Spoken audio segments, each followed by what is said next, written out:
demonetized. I got to go talk them out of it. Welcome back to the Occult Rejects.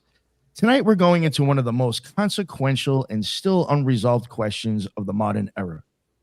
Where COVID actually came from? What kind of research was being conducted before the pandemic? Who was involved in that research? And whether we have ever been given the complete story. And I've got two guys here tonight who have spent a hell of a lot of time digging through that paper trail. First returning to the show. Someone's making noise. I've got you. Is somebody not playing the thing? Oh, there we go. It's gone. Sorry about that. Somebody was breaking in. Okay. First, returning to the show is George Howard. George is a North Carolina businessman, former United States Senate staffer, UNC Chapel Hill graduate, co-author of peer-reviewed scientific research, founder of the Cosmic Summit, and host of the Cosmic Tusk. Most people probably know George from his work surrounding the Younger Dryas impact hypothesis, but tonight we're talking about a completely different catastrophe. Joining him is Jim Haslam, an independent researcher and author of COVID-19 Mystery Solved. It leaked from a Wuhan lab, but it is not Chinese junk. Jim has spent years going through scientific papers, grant proposals, FOIA records, congressional testimony, emails, and research documents, trying to reconstruct the research network behind SARS-related coronavirus work before the pandemic. He also co-authored a 2025 submission to the World Health Organization's SAGO Origins panel with economist Jeffrey Sachs. And these guys aren't coming here tonight with the standard version of the lab leak theory. Jim's argument is much more specific and much more controversial. He believes important parts of the research trail led not simply to Wuhan, but back through American institutions, including the University of North Carolina and Rocky Mountains Laboratories, with the 2018 DARPA proposal known as Project Defuse, occupying a central place in the story. WHO's scientific advisory group has directly challenged major parts of Jim's interpretation, and the available scientific literature currently gives greater weight to zoonotic spillover while still acknowledging that a research-related accident cannot be conclusively ruled out without additional evidence. And this conversation has moved beyond podcasts and Substacks. On July 29th, 2026, George and Jim were both inside the Senate Homeland Security and Governmental Affairs Committee hearing where Dr. Anthony Fauci appeared under subpoena. George was sitting directly behind Fauci in the hearing room, visible throughout the televised proceedings. Fauci repeatedly invoked his Fifth Amendment rights rather than answer the committee's questions. George and Jim subsequently submitted a cited statement for the congressional record asking investigators to examine UNC, Duke, and other parts of the American Research Network. So tonight, I don't want to do slogans. I don't want to hear trust the science. I don't want to hear a lab leak thrown around like those two words settle the case. I want to know what the documents actually say. What does Diffuse prove? What doesn't it prove? What happened at UNC? What happened at Rocky Mountains Laboratories? What was being proposed for Wuhan? What evidence connects those pieces together? What is documented fact? What is circumstantial evidence? And where does Jim's reconstruction require an inference? And maybe, most importantly, what evidence would prove these guys wrong? George and Jim, thank you very much for coming to the Occult Rejects tonight. Before I introduce you guys, let me introduce the other co-hosts joining me. Tonight, we got Kaiva back with us. What is going on, Kaiva? How are you? Hello, everybody. I look forward to this conversation. This should be really fun. I look forward to all the information you have to share with us. Everybody can find me at 11kaivarose33.com. I practice traditional astrology, so you can also follow me on Instagram, Facebook, and YouTube. I post daily and weekly astrology videos. Thanks. Thank you so much for making it. I really appreciate it. We got my man, the Magus. He's here. Brandon, what is up? All great things are up as we root ourselves into the earth, trying to figure out all the crazy shit that's been going on for the past 10, 20, 30, 40 years. And it feels like Jim and George have some answers for us, or at least better questions. And I think that's a great place to go. Magus in the media, that's what we're here for. Myth, magic, and meaning in the stories that you and I love. And Nick, like I tell you all the time, we are within a grand story. And this is what I love. And I love that you have all of us here together. So thank you, my friend. This is going to be a great one. It's time to travel deeply down the rabbit hole. Let's go. Hell yeah. Thank you very much for making it, sir.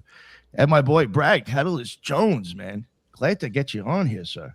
Yeah, man, I'm super excited, but I'm also feeling like the black sheep here because I don't even think that viruses are real or exist. So, you know, I'm friends with the whistleblower Justin from Pfizer, who came out and had his documentary and everything. So I'm very interested. I'm gonna hear everything that everybody has to say with an open mind, and hopefully I can add some value to this podcast. Hell yeah. Thank you for coming, my man, though. I appreciate it. And last but not least, we got the Loon with us. What is going on, Judith? I'm so glad you made it. I'm glad I made it too. I'm looking forward to this conversation. I'm very curious and wondering if we all have been, how can I say, a sleight of hand has been played with us when it comes to who and where this comes from. Just more lies on top of lies about the whole situation in general. Do you want to let everybody know where they can find you? Oh, yes, you could. Yes, you could find me on YouTube, X, and Spreaker as The Loon. Awesome. Thank you so much. George, I know you've been here before, and I did leave out some specifics for you, kind of. So if you want, you can promote TTN or anything else that I may not have mentioned. But please let everybody know what's up with you and where they can find all your amazing work. This is a pretty serious podcast, so you know. But yeah, I'm my mostly unserious stuff. Well, I think ancient history is pretty serious. It can be found at Cosmic Summit, which is the event and also the brand that we have, and we should be going out to them on YouTube right now. So hello, my audience too, if that rarely functioning feature happens to be working. But we're on all major platforms at Cosmic Summit. I also have a blog since 2010 called The Cosmic Tusk that needs a post right now, but it has over 1,000 behind it, and they're all timeless because it concerns something that happened 13,000 years ago. So, but yeah, so I'm the Cosmic Tusk as well. Cosmic Tusk and Cosmic Summit. Thank you very much for inviting us. No, of course. Thank you very much for coming on. I don't know if people had heard his last episode when he was on here about maybe a month ago. Highly suggest to go back and check that out. And plus, for people who heard me talk about Cosmic Summit 2025 many of times on the show, this is the man who put that together. So go check him out. And we're going to do another one next year in Raleigh, North Carolina. Yeah. Yep. Getting some stuff from the convention center tomorrow. Awesome. I'm very excited for that. Yeah. Thank you very much, George. And we got Jim. Jim, please let everybody know whatever you'd like to promote about yourself or let people know. Yeah, I am the author behind the book that I guess we'll talk about today and the contents of it. It's called COVID-19 Mystery Solved. It leaked from a Wuhan lab, but it's not Chinese junk. It came out a couple of years ago. I would have thought by now I would have suffered an attack or a counter from a virologist or a scientist that I've challenged in the book, and they haven't. So they all know who I am. And who am I? I'm a lab leaker. Basically someone that spent an inordinate amount of time online debating the origins of SARS-CoV-2, mainly on Twitter, mainly on the phone. And we were all kind of lost until about 2021 when this American whistleblower who I outline in the book leaked this document written in 2018 by a white man named Ralph Barrick. And he is a professor of coronavirus research on the campus of Chapel Hill, North Carolina. And in the book, I basically openly allege he created SARS-CoV-2 with intent. But it was an animal vaccine, so it was an accident. So it allows me to go on camera and talk about that accident relatively calmly, relatively coolly. But the accused know who I am. Dr. Fauci knows who I am. Ralph Barrick knows who I am. Vincent Munster, facing 5 years of a jail sentence for unrelated charges, knows who I am. I've asked them all repeatedly for alibis, and they won't provide them. The World Health Organization even knows who I am. So Jeffrey Sachs plucked me out of security and put me in front of them it was a year ago. And I feel like I debated them, and I feel like I won. But you can read about that, and we'll go too far into it, on my Substack, Reverse Engineering the SARS-CoV-2. The origin of SARS-CoV-2. Highly recommend the Substack. It's a great way to get bite-sized parts of it, and it's generally timeless too. It just tells the story in various ways a number of times. That's awesome. It's great. Yeah. Did anybody have anything that they wanted to ask or something? Sorry, I thought Brandon looked like he wanted to. Well, I always have things to ask, Nick. I think that's fantastic.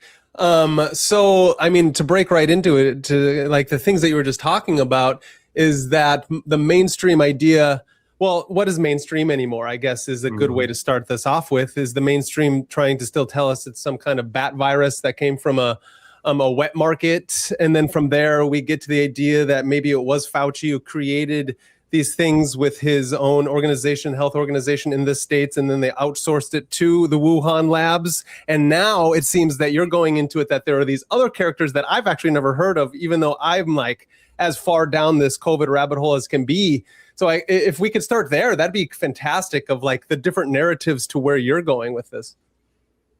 Right. So you touched on it well. The narrative is that Tony Fauci took some of your tax dollars and tossed it over the Pacific Ocean, and some Chinaman, or in this case, a China woman named Xi Jinping, the bat lady, messed up.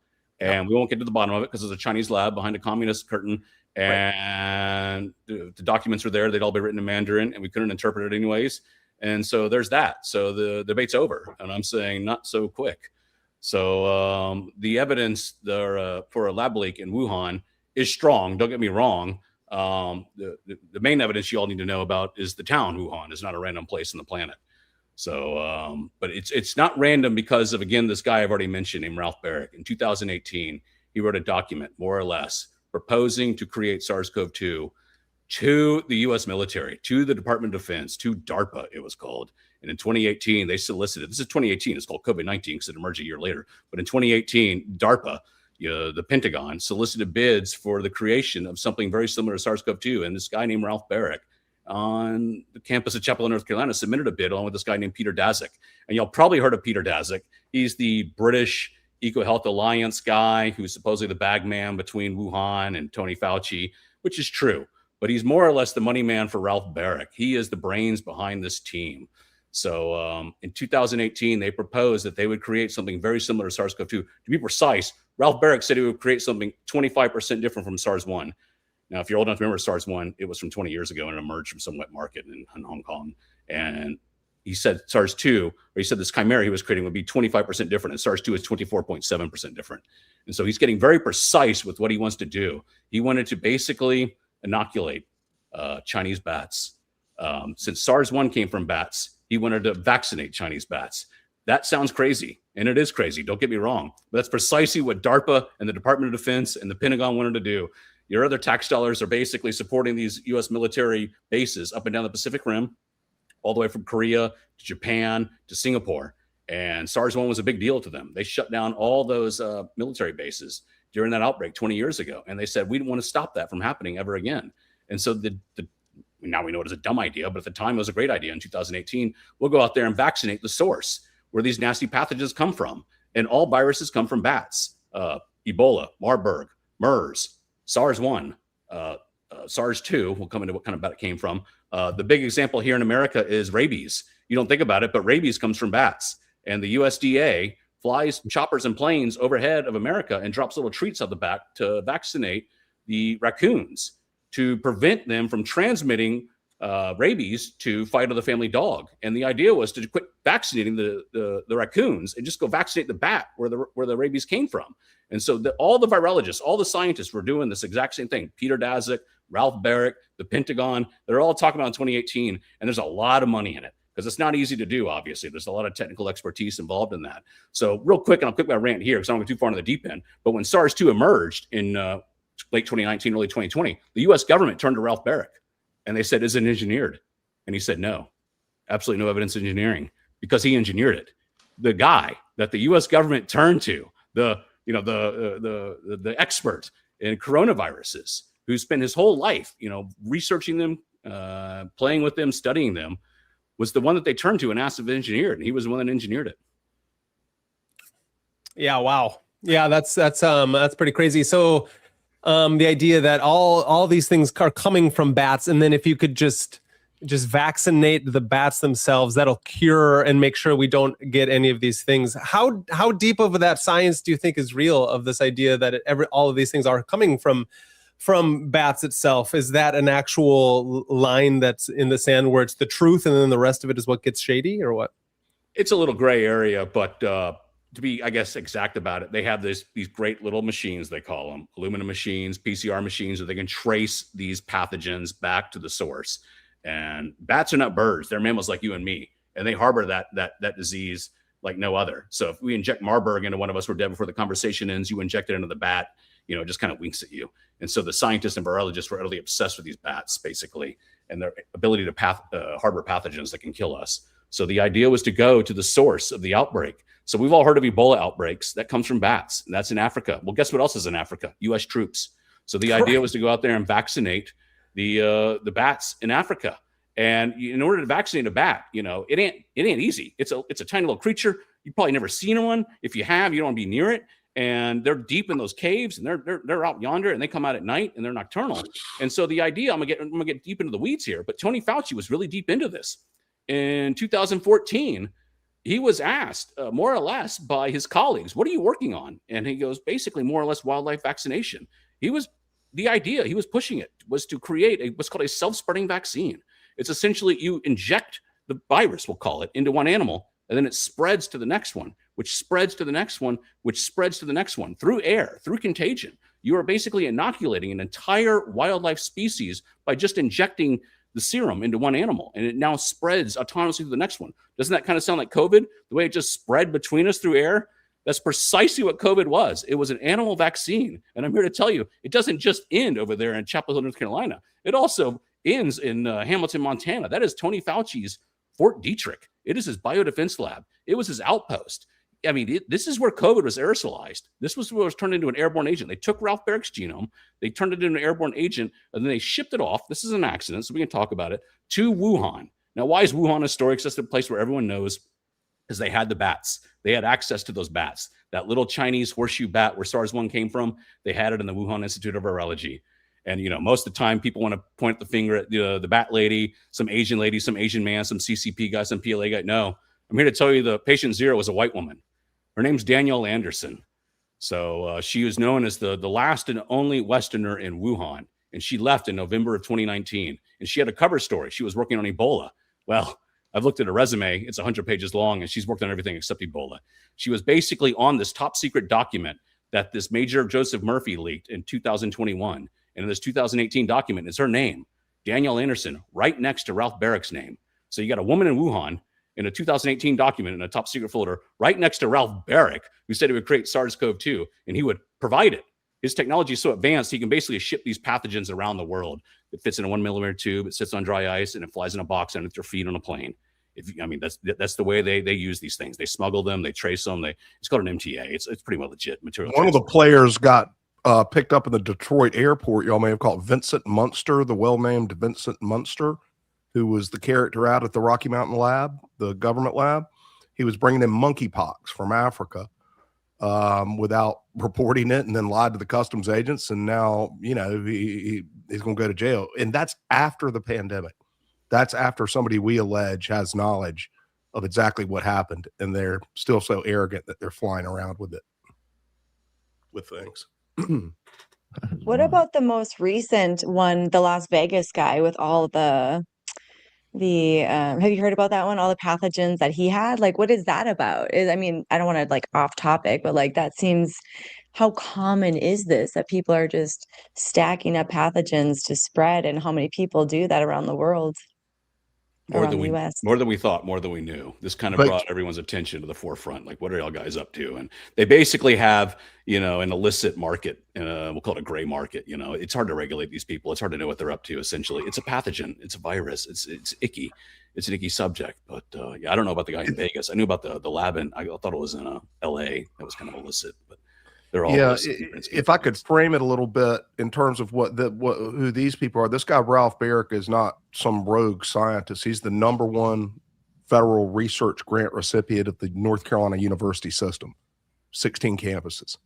And then Carolina is arguably the top public university in the United States. I went there. I love the school dearly. And this was their #1 grant recipient. And he has an entire ecosystem built around him. And they control, just as Wuhan did, a BSL 3, or is it 4? I've been calling it a 4, Jim. It is a 3. Okay, that's some of the most expensive real estate in the world, right? That's the bunny suits, the whole 9 yards. And he's also this Barrett character. He was not, I put it that 90% of the coronavirus, 85% of the coronavirus knowledge internationally was held at Carolina, another 5 or so over at Duke, or 10, and then the rest in Wuhan and Germany and stuff. I mean, this is a fairly narrow field, but it was a very lucrative field. And it had a huge institutional presence at the university, and they are conducting the most dangerous activity known to man. Just think about these pathogens. If you drop a nuclear bomb while you're wearing a bunny suit, you know, it may take out Orange County, and, oh yeah, nobody can go over there for 1,000 years, really sucks and all that, but you're fine in New York, right? Except for maybe for a couple weeks. But you fuck up doing this, and it's lights out for millions, if not billions. And how they tolerate that at Carolina, given their longstanding environmental concern about toxins and whatnot, but somehow this practice escapes normal attention, public attention, because they cover it up in public health, which I suppose it is. It's also the most dangerous thing a human can do. So when we talk about this Rocky Mountain lab, this guy at Carolina, all of them are surrounded by gigantic, well-funded superstructures of administration and institutional might. But it's only 6 people, right, Jim? It's only 6, and they're not defending themselves. I want to make that clear. So don't defend a man that will not defend himself. That's the problem I'm having with others. Ralph Barrick is not defending himself. Jeffrey Sachs wrote the email, and we wrote an article basically accusing him of creating SARS-CoV-2. And we sent it to Ralph Barrick, this white man on the white campus who told the U.S. government wasn't engineered it. We engineered it. And we said, defend yourself. This is late last year, early this year. And he forwarded the email to UNC Communications, and then they forwarded it back to me, and they said, our response is our testimony. The U.S. government brought him into testimony reluctantly, and he talked. And in there, he kind of incriminated himself further if you get into the weeds. But in there, they said, that's our statement to him. So we asked him for an alibi. I've asked him for an alibi for several years now. He knows who I am, and he will not defend himself. This is a grown man, 72, 73, and the University of North Carolina is not defending him. They forced him into retirement, and he went kicking and screaming. And he's now lawyered up. He's got Bill Gates' lawyer. He's got, some money with him. So yeah, they fired him and also have not commenced an investigation. And I might as well introduce now, Jim and I have started a website, or I've started a website with Jim's assistance, carolinaflu.com, ladies and gentlemen. I'd love for you to put that in your YouTube description, and we're seeking signatories to our open letter. And they've been ticking up lately. It's only been about 3 days, but we're about to get 100. And if you and your audience could share, consider signing the open letter and sharing it, we would deeply appreciate it, because this thing is so close to tipping. I find it in other fields, and some of them are pretty inscrutable, but we deal with all these mysteries. I just love mysteries, right? I think we all do, people on this thing. This ain't the Kennedy assassination, man. We can get to the bottom of it. Okay. And, I saw a Kennedy assassination expert. I forget the guy's name. It's generally acknowledged as the guy. And somebody asked him on YouTube once from the audience. He's up at the podium. He said, Mr. So-and-so Kennedy assassination expert, said, will we ever know who and how the president was killed? And he said, well, of course we know. We know right now. We just don't know which book, right? There are 1,000 books out there. Somebody got it right, but it's all so muddied now. And there's so many factions that you're not even going to reach consensus on the conspiracy side. But this is modern day. The internet does follow things. People were looking real close right away. And here's the book. Jim figured out what happened. So pathogens, and we can continue to treat it as a mystery, or we can ask some targeted questions to disprove his hypothesis, which is what Carolina Flu is all about. It's an open letter to the university's chancellor, Lee Roberts, to simply investigate this. And as an example of how just shameless this whole system is, he trotted out 3 weeks ago, to announce an investigation of the football general manager for like farting in the locker room or something. I mean, who the fuck cares? Right. But it just hits the TV cameras right away. But you can be accused for 6 years of killing 22 million people and locking 88 billion people in their homes for 2 years. And they ain't going to go poke around when their name's brought up in Senate hearings, and they're investigators interviewing people and subpoenaing people, at least from the Senate, and they ain't even walking him in to ask him some questions. So you can get to the bottom of it. If Carolina went and they had withheld 5,500 records and submitted to a U.S. right to know, God bless them, lawsuit, 4 years of suing them down here to get the emails, and they gave them 130,000, kept 5,000. Well, I bet you the 130,000 are like the Panera menu, you know, for the lab meeting and stuff. I mean, just the 5,500 is where the action is, and they covered up as a proprietary, might have proprietary secrets, like they fucking cured cancer or something, and the royalties will be denied the people of North Carolina. I mean, whatever. They're hiding the pee. And we're that close. That's what people don't understand. We're that close. So please sign that open letter. It's welcome to everybody, whether you went to Carolina, whether you're a scientist. This is a global, hopefully former mystery. So, Jim, you were saying that they had 6 people working on this, and I find that very smart, a smart thing to do, because the less people you have, the less people are going to run their mouths. And I haven't had the chance to read your book yet, but are you leaning towards that they created this as a bioweapon and not necessarily, and just used the guise of vaccinating the wilderness and trying to get to the bottom of this as a smoke and mirror type of thing so that they can roll out their bioweapon? So I like Fauci's term. It's called dual use research of concern, DIRC. When you reach this level of technology, you are very close to a bioweapon when you're creating a vaccine.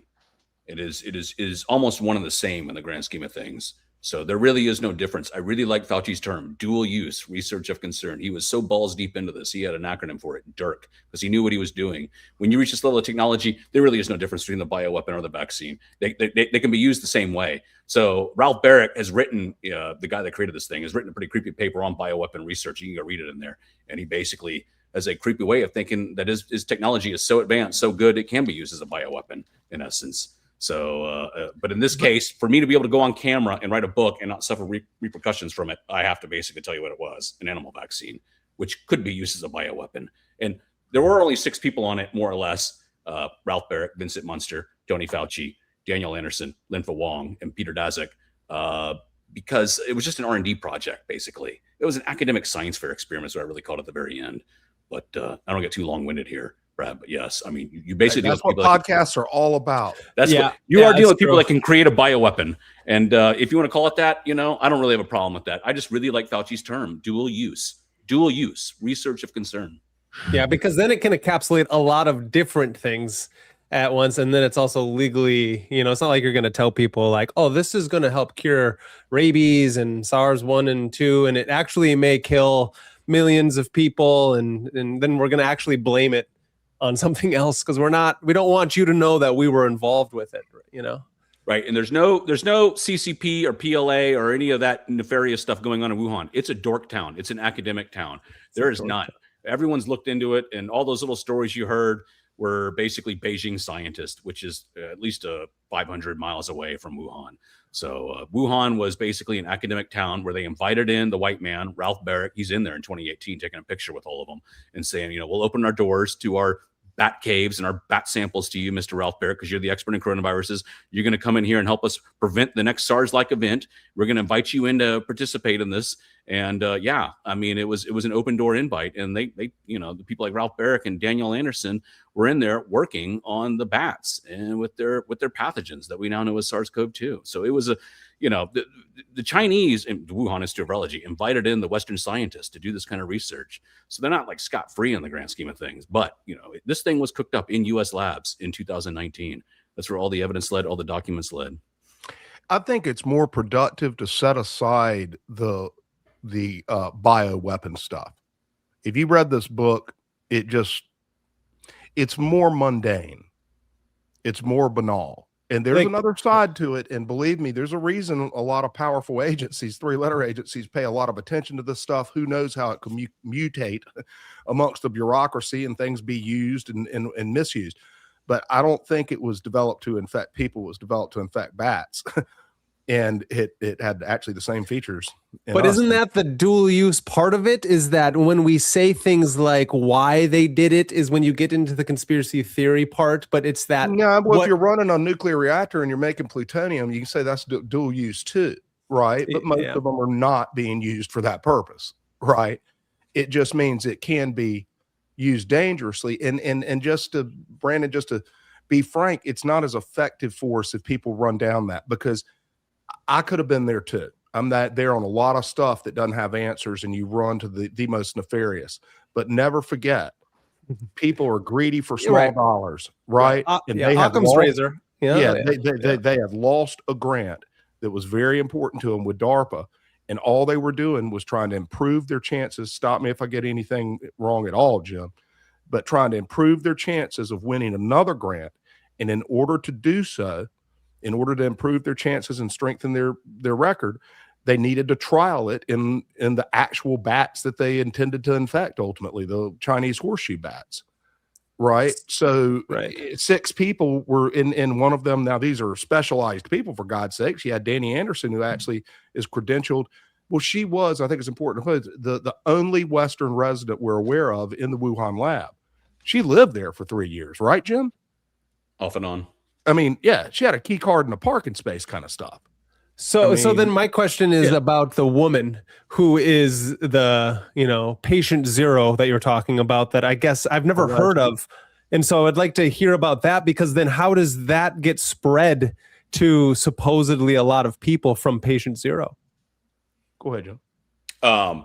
If you Google her name, Danielle Anderson, you'll find her in Bloomberg in 2021. If you Google her name harder, you'll find her as the Facebook fact checker in 2020. So if you went on to the Facebook in 2020 to debate Lab Leak, Danielle Anderson was the one that knocked you off from there. Yeah, so she Isn't was that the damnedest thing I've ever heard? Get your brain around that. The she was the alleged expert. lab leaker. She was the expert. Oh, she's working on coronaviruses in Wuhan. She's going to be the expert on whether you're full of shit or not. So she was the expert on lab leak. She knew and she's an Australian researcher. Is that's what I pulled up on Newsweek? Is that the lady? Yes, she is. She is Australian. She went to Harvard University. She's international. She was over there in Vancouver as a drug testing agent at one point. They never paid for their own damn first-class flight once. They just zip around the fucking world on institutional money, swabbing bat butts. Actually, they don't even do it. The guy in the host country gives them the vial. They go to the conference, stay in a $600 room, and then take off for the next international city. I mean, it's how do I know she's patient zero is a question, because I don't want to get into the slander. I got her boss, Linfa Wong, to admit to me he stepped down on January 10th of 2020. That's not a random date in the history of SARS-CoV-2. That's the date the scientist uploaded the genome to the database for everyone to see. And someone like him recognized it, something we were working on, the Wuhan Institute of Virology and the BSL-4, and he did the honorable thing. Danielle Anderson's boss stepped down as the director of the Duke's Emerging Infectious Disease Division. That sounds crazy, but Duke University from Durham has a biolab in Singapore, and they had a contractor in Wuhan. So this thing doesn't just involve the University of North Carolina. It also involves Duke University, which is 7 miles away. Its COVID corridor is 15501. It ain't all basketball, buddy. Yeah, that's hilarious. Here, Nick, this is so. Let's see if this is the correct. Pull this up. Is that her? That's her. This is not her fault. This is why I can talk about her so openly. She's on the receiving end of a biobomb. If you want to go back to the bioweapon terminology, she's given this project, this serum in the mail, more or less the way they ship these things around, and she's told to test it. And all she had to do was to reach into a cage holding a bat inside this BSL-4 when you're in this giant spacesuit walking around. And she takes the bat out of the cage and she inoculates it. And she puts the bat back into the cage with the other cage mates. And she tests for transmission between the bats through air. Are they transmitting this, as we see the virus, as they see the vaccine, between them and their cage mates? Is this virus contagious? This thing was designed to be contagious with intent, with the purpose to spread to the bats. What happened in the process of doing this, it got out on her watch. Now, exactly how, we'll never know. She claims she was never sick, and I completely believe her because she's a healthy 40-year-old runner. She's kind of a world-class scientist in the grand scheme of things. But we can track her whereabouts because she was a runner. She had this app called Strava. That's the app where they all upload their whereabouts and their runnings and all this other stuff. So the U.S. government in Vegas, Brad, was actually tracking her by a contractor called Mace. And they basically tracked her cell phone as she moved around the world. And in 2018, she's in Kenya doing Duke research on camels for MERS, because MERS comes from camels. Then she goes over to Beijing and she does what's called CRISPR research on bats in a Beijing biolab. You see your phone go from Beijing to Wuhan in June of 2019. And when she enters into June 2019, she's editing this DARPA diffuse document we talked about with Peter Daszak. She sends him an email saying, I'm working on this as I go into the BSL-4. And she goes into the BSL-4 with her phone. Her phone goes into the BSL-4 from June of 2019 until October of 2019. Then the phones vacate the BSL-4 in Wuhan. There is no phone to be found, no person to be found in the Wuhan BSL-4 from October 1st, more or less, until November 30th. And she goes back in along with Lim Wang, whose cell phone has gone from Singapore to Wuhan, and they go into the BSL-4. They clean up the spill, we'll call it, and they leave Wuhan, and they left with a cover story that's not adding up, essentially. So then when I got her boss, Limfa, who came to Wuhan to pick her up in November, to admit to me, he stepped down on January 10th. It doesn't take a rocket scientist to figure out what happened. The pathogen got out on her watch. Now, again, it's not her fault. In the process of testing this thing, she was testing whether SARS-2 would transmit between the bats in China in the Wuhan Institute of Virology. Again, you would take the bat out, inject SARS-2 into it, put it back into the cage, and see if it would spread to the next bat, to the next bat, to the next bat. And so when she was in the process of doing that, it got on her watch. It infected her. It got into her lungs. And she left the Wuhan BSL-4 probably without even realizing it one day that she was infected. And she just breathed on the person next to her in the bus, breathed on the person next to her in the subway, breathed on the person next to her in her dormitory. And it just started to spread like wildfire from there. So then that also then would go back to the idea that this can be spread asymptomatically, where you don't need any symptoms whatsoever. And it can be, I mean, one person to spread to many people. That's That's a good question. It was designed to spread asymptomatically. That's a great question. That was a design feature, not a bug. That's the way Ralph Barrick designed it. Why? When you're creating a vaccine, you don't want the bats to spread asymptomatically. Yeah, you don't want to harm the subject that you're trying to vaccinate. So that was the tattletale sign that took us. A lot of people went down the bioweapon warpath, myself included. Yeah. Up until about August of 2021, I was looking at some guy in the PLA ranks, and he wasn't in Wuhan. He was in the North Korean border, because you had to leave Wuhan to find a military-grade scientist that could do something like this, aerosolize an agent and create something like SARS-2. And the thought was, well, it's transmitting asymptomatically. That means that's bioweapon research, or that's nefarious research. And then when Major Murphy, the American hero, chapter 7 of my book, leaked DARPA diffused grant, he said, it's a vaccine, an animal vaccine, because of immune evasion. That's the way virologists are so good at what they design and how they create it. They eventually want the virus to evade the immune system, to spread it asymptomatically, so it keeps spreading and shedding. The idea was to make this thing infectious, crank up the R0, so one person infects 5. But instead of one person infecting 5, it was one animal infects 5. Yeah. Instead of avoiding the human immune system, they're trying to avoid the animal immune system. This is where it gets a little icky, but bats aren't birds. They're mammals like you and me. And so if you're targeting the bat with the transmissible vaccine research, you could inadvertently have a spillover event in the Wuhan BSL-4, which is what happened. And then you inoculate a whole other species, us humans. Yeah, fascinating. Nick, what do you got for us? I did want to ask about that diffuse thing a little bit more. Yeah, it's the key. If Major Murphy had not, and his people who surround him, they're good people involved in this, right? Never forget about the good side, because even in bureaucracies, they're good people. Thank God, or my business would have failed years ago. But Major Murphy took a look at this thing, and it was in an unclassified folder. He looked, they said, Jesus, oh my God, we were looking at funding exactly what was emerged in Wuhan. But it was misfiled, and technically he could release it without suffering any penalty. He wasn't even a whistleblower, right, Jim? I mean, he just took it out there. Alluded to the fact that he had pushback later, but yeah, he's definitely the hero of this whole thing. Yeah, but the Edward Snowden, legally, he was able to do it. If we didn't have that document, and I remember I was eating lunch. Remember the restaurant I was in? I saw that thing. I said, "Oh God, they finally got the bottom of it," and it was Carolina, because I suspected it from literally week 1. And because you just type in coronavirus research and you can see where all the knowledge is. And but if he didn't even leak it, and if he hadn't made that public, we wouldn't know. And there were other people around him that assisted him, and in some senses encouraged him in a sense, or whatever.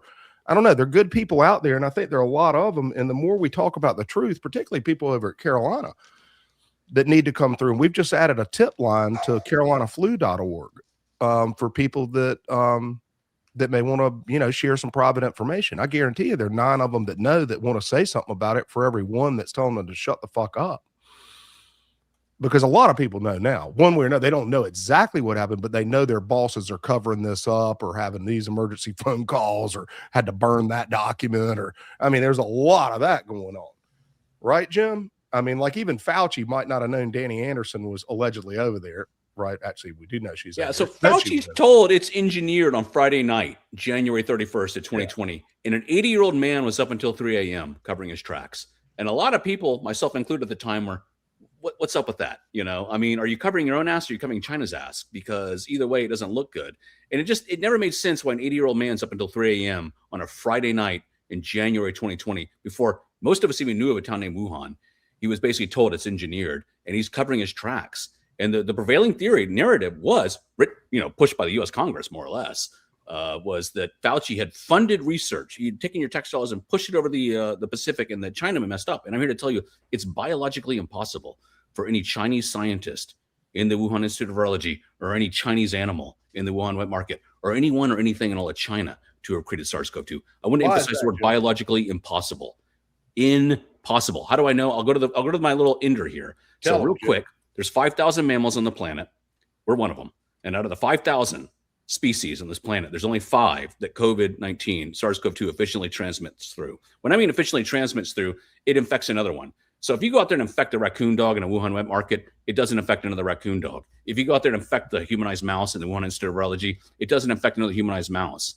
Well, guess what the first spillback event was that was a clue that we all miss? The mink in Europe, in Denmark, in the Netherlands. There was an outbreak of the mink basically getting COVID. Well, those are not European mink. They're not Chinese mink. They're American mink. And they're only really found in one place in time before the pandemic, Tony Fauci's Rocky Mountain lab. The next one was the American deer. Now, when COVID from Wuhan spilled into American deer, I'm like, what the hell's up with that?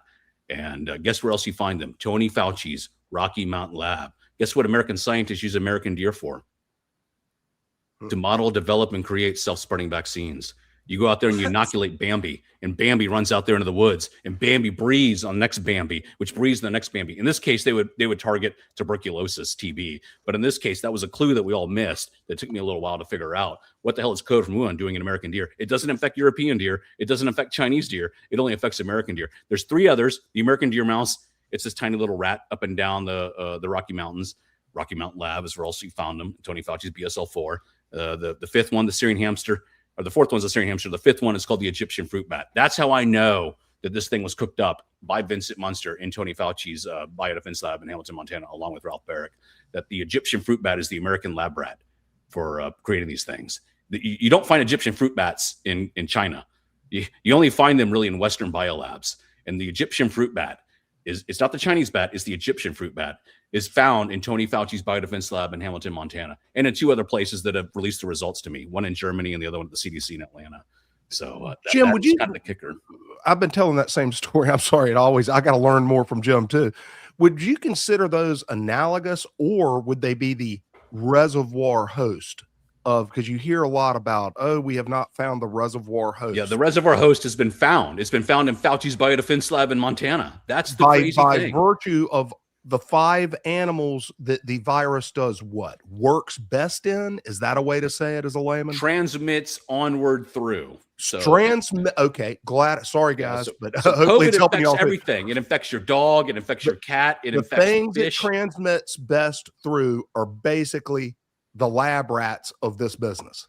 Right. So some scientist somewhere has trained the pathogen to transmit onwards. When you do that, you basically shove the virus down the animal's nose, and it sneezes onto the next animal, which then sneezes onto the next animal, and you're training the pathogen to become contagious. So I'm here to tell you, if there is some evil intent to this thing. SARS-2 was created with intent. It was aerosolized with intent. It was made transmissible with intent. I mean, that does sound like bioweapon research, however you want to look at it. But the idea was to inoculate animals, not humans. So it was an accident. So that's the only reason we can actually talk about the whole world. I know exactly who would. Bill Gates would. And this is why I wonder about this, is because of Event 201 happened not too much before all that, right? And so it's interesting to think that if these were all very coincidental situations where they already kind of pre-gamed, this idea, what if, because they do know that these viruses are being studied and researched, then obviously they're going to be like, well, what if some kind of crazy event would happen and we can capitalize on that event at the same time. And I truly understand that there's a difference between correlation and causation. It's just really interesting, the synchro mystic event. This is an occult podcast too. So it's like this synchro mystic events that happen that I personally, and this is Magus in the Media talking, and this idea that there are dark sorcerers out there in the world that understand how quickly these things can be used for exactly, what was the word, Jim, that you used about how it can be used for multiple reasons at once? Dual use research of concern. I love that. I'm going to try to take that. Dual use research of concern. And that seems like another very fancy way of saying we can put money into this thing, gain, as what George was saying, a very venture capitalist thing where it's all like, we don't want to lose our grants. We need to keep this money going in so I can continue to get my hookers and madams on the side as I'm like making sure I maintain my way of living this life and my prestige. And at the same time, obviously, there's these characters that are still being not bossed around, but they have higher level DARPA military industrial complex individuals that they then have to answer to at the same time. So that's the dual use. Personally, on my part, where then we can, because people are asking in the chat, what about the mRNA technology? You know, what about the Event 201 kind of things? And so it's a very interesting, I like this because it gives it a more grounding to it. And you have a lot of research that shows. We're not letting Big Pharma off the hook, but you can't. No, of course not. It gets into kind of having a theory of everything. And usually when you have a theory of absolutely everything, you're wrong. Well, it's not everything, George. It's not everything. It's just seeing, and it's you want to get. Yeah, and this is why I do it. And this is why I do it is because of it's a good way to show how events can line up in a way where, say, we want to capitalize on certain things to have a mass psychosis event, a black swan event, where then we can see exactly how you can round up massive amounts of people for the coming, like, a Palantir is doing this for a reason. Oracle's doing this for a reason. You know, we're taking people's DNA at a drastic rate and then selling it off to these corporations so we can make better viruses to protect people. So I'm just I'm just saying, this is my theory. Don't get me wrong. You don't let Big Pharma off the hook. This was the best damn thing that ever happened to them. And they were damn, cheering, all of them got that drunken party the night that the stuff got out. They knew exactly what was going to happen. They needed a vaccine out. They didn't give a shit whether it worked. They had, my God, after the pandemic breaks, all evil is released. Okay. Right. No, I get that. And that evil was prepared. It was ready as shit. It probably hoped there were lab leaks. I mean, and then one drops in their lap and they make $1 trillion. But when you get right down to it, it's not as cartoonish as, having when are we going to release it because we got to meet quarterly. We got the quarterly call next week. Let's release the virus. I hear that. Bill Gates did fund this research. He funded self-spreading vaccine research. That's what I'm saying. He there's two of his lieutenants in the back of my book who I queried and asked them to prove me wrong, along with 100 others. So every virologist in this debate knows who I am. Every scientist in this debate knows who I am. I've asked everyone to prove me wrong, and I simply proved myself right by those 5 animals we talked about already that are transmitting SARS-CoV-2. So Bill Gates was researching this and studying this and pushing this. And back to your mRNA thing, I don't quite get into it in the book, but the same guy that more or less created SARS-2, Ralph Barrick, is more or less the same guy that created the Moderna vaccine.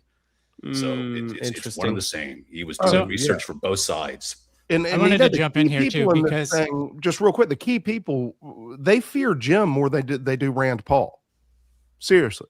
So y'all Fauci's scared shitless of me. I'm going to antagonize the guy to the end. And I mean, I don't mean it shallow. Pay him back for all of us. Him on your podcast, I have politely asked the man for an alibi. He will not defend himself. Let's not defend Fauci. Let's not defend Ralph Barrett. Let's not defend the other guy, Vincent Munster. These 3 people are guilty of sin, and they're not defending themselves.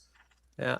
I agree. So I wanted to backtrack a little bit and answer that question about the mRNA, because it's the oldest thing that they do is they create a problem and they already have the solution ready. Problem, reaction, solution. Exactly. Right. And then so I also wanted to backtrack a little bit, Jim, because you were talking about how they were essentially going to all these labs and they were trying to see if they can get it to transfer from bat to bat. And my question is this, is because Kerry Mullis came out and he said that the PCR test is not to be used to detect anything that we were using it for. So how are they, and if it was asymptomatic, and that's how they created it, how in the fuck were they actually testing to see if this was transferring from bat to bat? Great question. Yeah. Danielle Anderson's using an antibody test. So she's in there with needles and blood. There's a lot of things that can go wrong, but essentially I don't believe she's using PCR between the bats. I believe she's using an antibody test because she's trying to see if the animal is producing antibodies against the virus that she's injecting into it. So she's using an antibody test. Blood drawn from the animal, put into an antibody test, is what she's using, assays that she's always working with. So in regards to the PCR guys and the no virus guys, I get it, because I was in the same boat too. You basically wanted the pandemic to go away, and you're tired of these people that wanted to, mandate the mask on you, mandate the vaccine inside of you, mandate the lockdown upon you. And I have complete sympathy for that. But if you just step back and relax and you realize this thing wasn't lethal because it was a vaccine, it had a 99.9% survival rate. But you have to admit to me, it had a 100% infection rate. The thing was just trained to transmit, trained to go through air. And unfortunately, you do have to use a PCR test to test for that. It's a great question.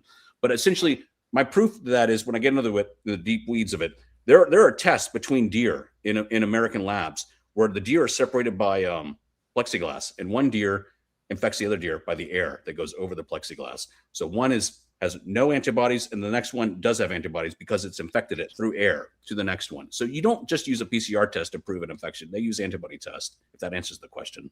Yeah, you answered it perfectly. Thank you. Nice. That reminds me of the tick thing with deer. So there's something with deers that they're very, very similar because they use deers to transmit Lyme's disease, across the entire country, which again, I would put under bioweapon. But I get why we don't want to go there, because we don't want to diminish the research that you've done that is very grounded and shows you've got a really nice timeline with this. There's another book on Rocky Mountain Lab called Bitten, and it's about tick research and lab research on Lyme disease. So, This is the Fort Detrick of America, and it was Fauci's biodefense lab. He goes out there once a year he visited Rocky Mountain Lab. This is Hamilton, Montana. It's a beautiful country. I've never been there, but it's just northwest of Yellowstone National Park. And he goes out there once a year to go visit it, basically. He built it post 9/11. You remember all the anthrax, biodefense stuff going on, Iraq War II.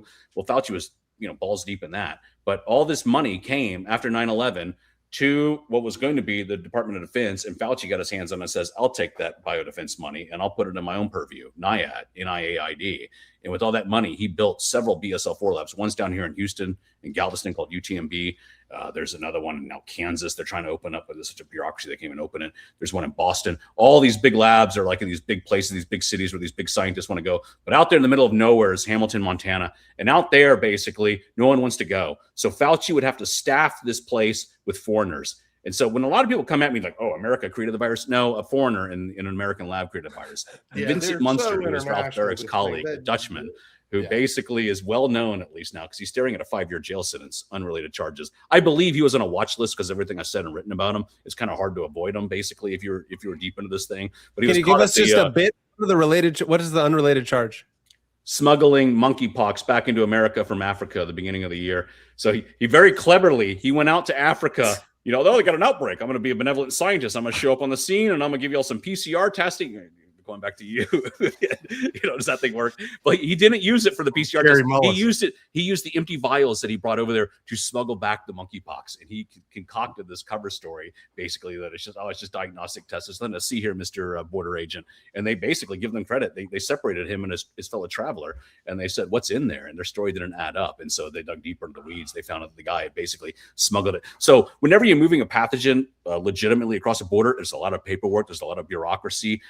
It's a select agent, sometimes it's called, and FedEx won't even ship it. So you got to go world courier. It gets expensive. You got to have like the liquid nitrogen to freeze it. All this other, bureaucratic nightmare comes into play. Or you can just smuggle the pathogen in your suitcase, which is what he did. And he got caught doing it. So yeah, the guy that created COVID is a Dutch man named Vincent Munster, who's staring at a 5-year jail sentence. He'll probably plea out and not, have to serve anything. But his days as a scientist are coming to an end for an unrelated charge. I call him basically like the Timothy McVeigh kind of situation. The U.S. government has the suspect in custody custody, but they don't even realize what he's done, which is blow up the world in the grand scheme of things. So trying to get the story out is kind of ridiculous, but in a way, it's kind of, fulfilling, I guess, in that regard. Hey, Jim, speak a little. So he got arrested and Barrett got fired, right? Yeah. So there's kind of good news. And first of all, on him getting arrested, I would think that there's more to that. I don't think it was a particularly curious customs agent happened to discover this. I think he's on a watch list. I thought it was like the virologist conspiracy was that he was on a watch list. And I believe he was, because they had Peter Daszak on a watch list. So, if you say something wrong, I'm probably on a watch list at this point. If you say something wrong and the U.S. government takes a close attention to you, they put you on a list and you get flagged. And I've been flagged before when I spent like 3 months abroad and came back. You just get flagged for looking at, kind of weird. Where were you? What are you up to? By flag, they mean you go into secondary customs and they basically tear apart your suitcase and they look at everything, your underwear, your laptop, all of it. Your monkeypox vial. He went to secondary customs, and in there, give them credit, instead of, you can't have a drug sniffing dog for a pathogen. I mean, they went in there and the guy tried to bully his way through it. He's a bit of a bully. He tried to bully his way through it. It's still, they're all arrogant as hell. The border agent, there's nothing to see here. It's just a diagnostic test, but yeah. That's it. Hey, Jim, so real quick, if Fauci wants to staff this lab out there in Montana in the middle of friggin' nowhere, he can't get an American scientist to go do it. So what he would do, he would sponsor the visa of a world-class scientist. And then they would say, hey, you don't get to work in New York or Boston. You're going out there in Hamilton, Montana, this place that no one wants to visit, no one wants to hang out, unless you like to fly fish and all that other kind of good stuff, essentially. So that's what they did. Fauci staffed this lab of his with these foreigners. And the other guy involves a German. So a lot of people get a little upset with me when I say, these things were created in American labs. They were, but by foreign scientists. By foreign scientists, paid for by the United States government. Yes, paid very well. Speaking of which, Jim, why, if we're trying to protect personnel in the Pacific Theater, okay, SARS-1 made the bases sick, okay, right? And then we don't want another SARS-2, coming from civets or whatever, to infect our personnel in the Pacific Theater. Well, our people in the Pacific Theater are mainly there because China is our adversary. Why would we bring China in to help inoculate bats in their country to keep our military from getting sick? This is, it's the $1 million question or the $1 trillion question. My simple answer is that you're dealing with dorks, not spooks. Yeah. You're dealing with academics, not generals.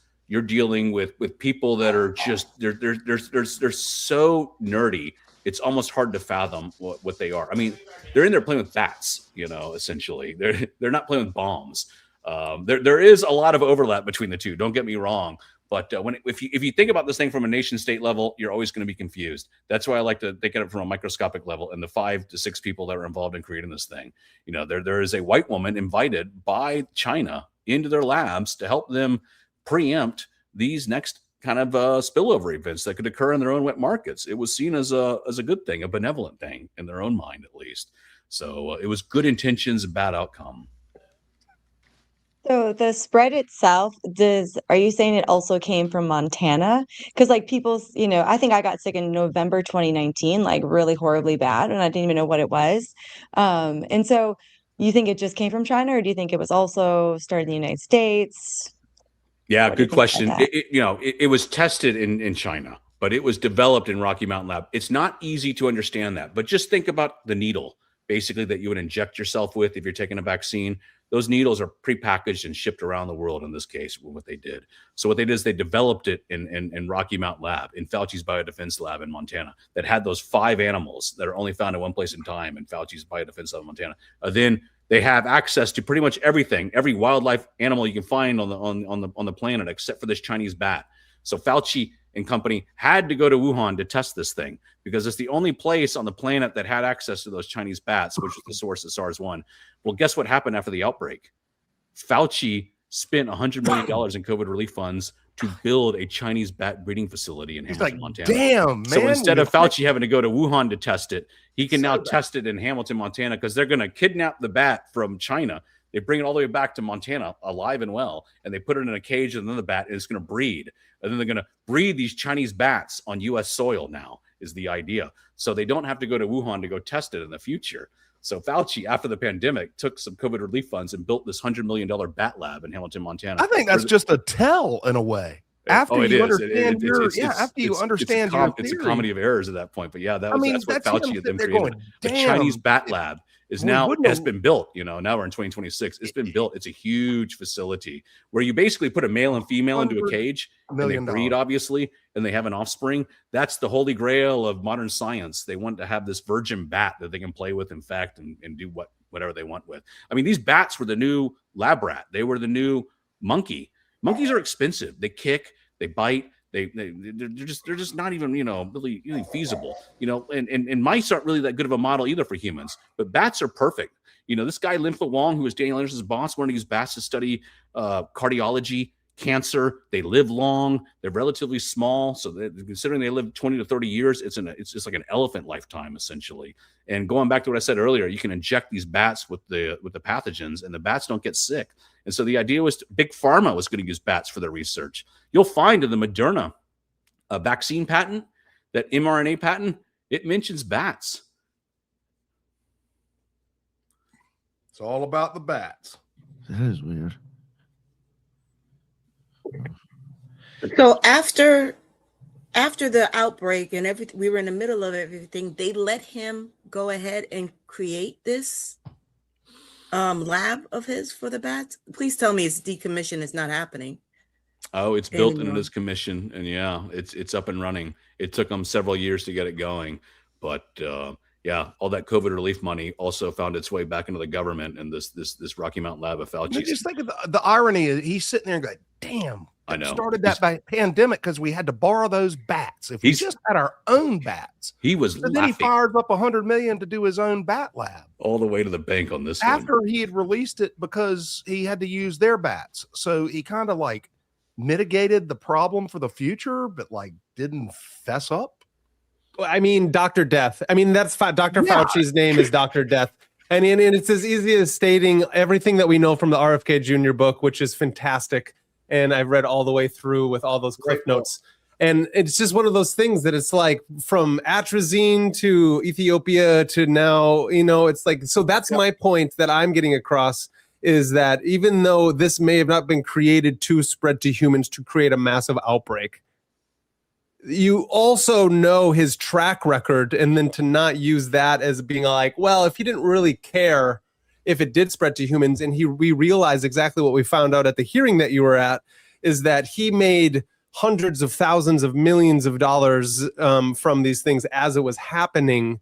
It almost doesn't matter that he didn't think that. He knows that there are possibilities of these things being spread, even if it's the smallest of chances. And so it's so aggravating that people's lives are put, like we are, as we know from MK Ultra, to any of these really fascinating experiments that our government does on us, DARPA, the OSS, now into the CIA. We are but guinea pigs to the greater agenda, which is the bottom line of making tons of money and enslaving the masses as fast as possible. So he was laughing at us the entire time. He was laughing at Republican senators who were asking him the wrong questions the entire time. China. I mean, once COVID from Wuhan spilled into deer in America, it was not that hard. Crazy. Sitting in this chair, I was up until about 2 a.m. one night, and all you got to do, you can all do it yourself out there. You just put in American Deer Biolab, and you'll see American Deer in Biolabs. And then you put American Deer Vaccine, and you're going to see what you talked about, tuberculosis, TB, and Lyme disease, and all that other stuff.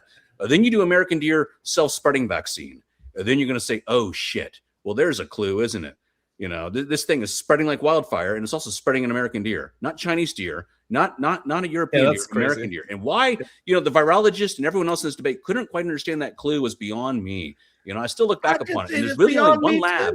There's one lab on the planet that has deer inside of it, Rocky Mountain Lab, and self-spreading vaccine research, Rocky Mountain Lab. And there's no fucking deer in China. They have red and roe deer in Europe. And they have Zika deer in China. COVID doesn't affect them. Real quick, it's a mutation inside the deer. We all heard about the ACE2 receptor, basically. It's the key that unlocks the virus to see if it transmits onward. All you had to do was align the receptor binding domain of SARS-2 with the ACE2 receptor of the species. And it was a perfect alignment for the American deer.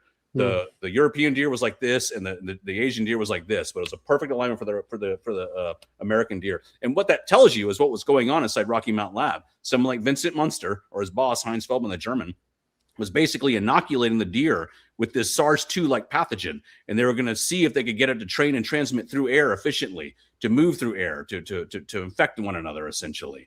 And they used the deer as a model to develop this thing.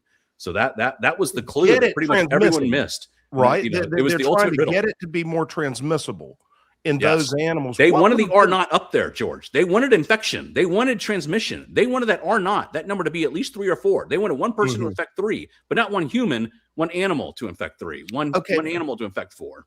But then they wouldn't know how it would actually transmit amongst the subject animal, which was the horseshoe bat, right? That was the test that Danielle Anderson was doing in Wuhan. And obviously we've seen those results. We were part So of them. you had the lab tests, and it's the most, still to this day, most transmissible amongst the lab animals. Has anyone tested on horseshoe bats? They have not published on horseshoe bats, which means it's not really working very well. Essentially, it's unpublished data. Well, the published results are us, more or less, to be honest with you. Yeah. But no one has odd published. Little facts too, Dan. Tell about Danny Anderson trying to raise her own colony of horseshoe bats, because that shows this was a long-standing problem for them. Yeah, it goes back, 10 years, for 12 years. Since 2012, they've been trying to create this, since 2002 or 3. And in Australia, her boss, Lim Fa Wong, was trying to create a Chinese bat lab. And he said, these things are insect-eating bats. You have to hand feed them worms. He calls it the puppet show. They're very hard to keep and breed in captivity. They're very high maintenance. They're very fragile. It doesn't really work. Just one kind of bat. The Chinese horseshoe bat was basically what they were trying to create. And he said, no, I'm not doing this ever again. And that was in 2003 or 4. And come 2019, there was one place on the planet that could keep these bats alive in captivity. Now, it wasn't a breeding colony. They would just go out there to the Chinese bat labs or the Chinese bat caves, grab a bat, like kidnap it literally, and bring it back to the bat lab and just keep it alive for about a week or 2 by feeding it handworms. And that was in Wuhan, essentially. So they had a live, what they call wild caught in the DARPA diffuse document. They said they would use wild caught Chinese bats to test this SARS-2 like pathogen in Wuhan. So that's what Wuhan had. It's the only reason Wuhan's a story. They had access to these bats, which are the holy grail of science research at the time.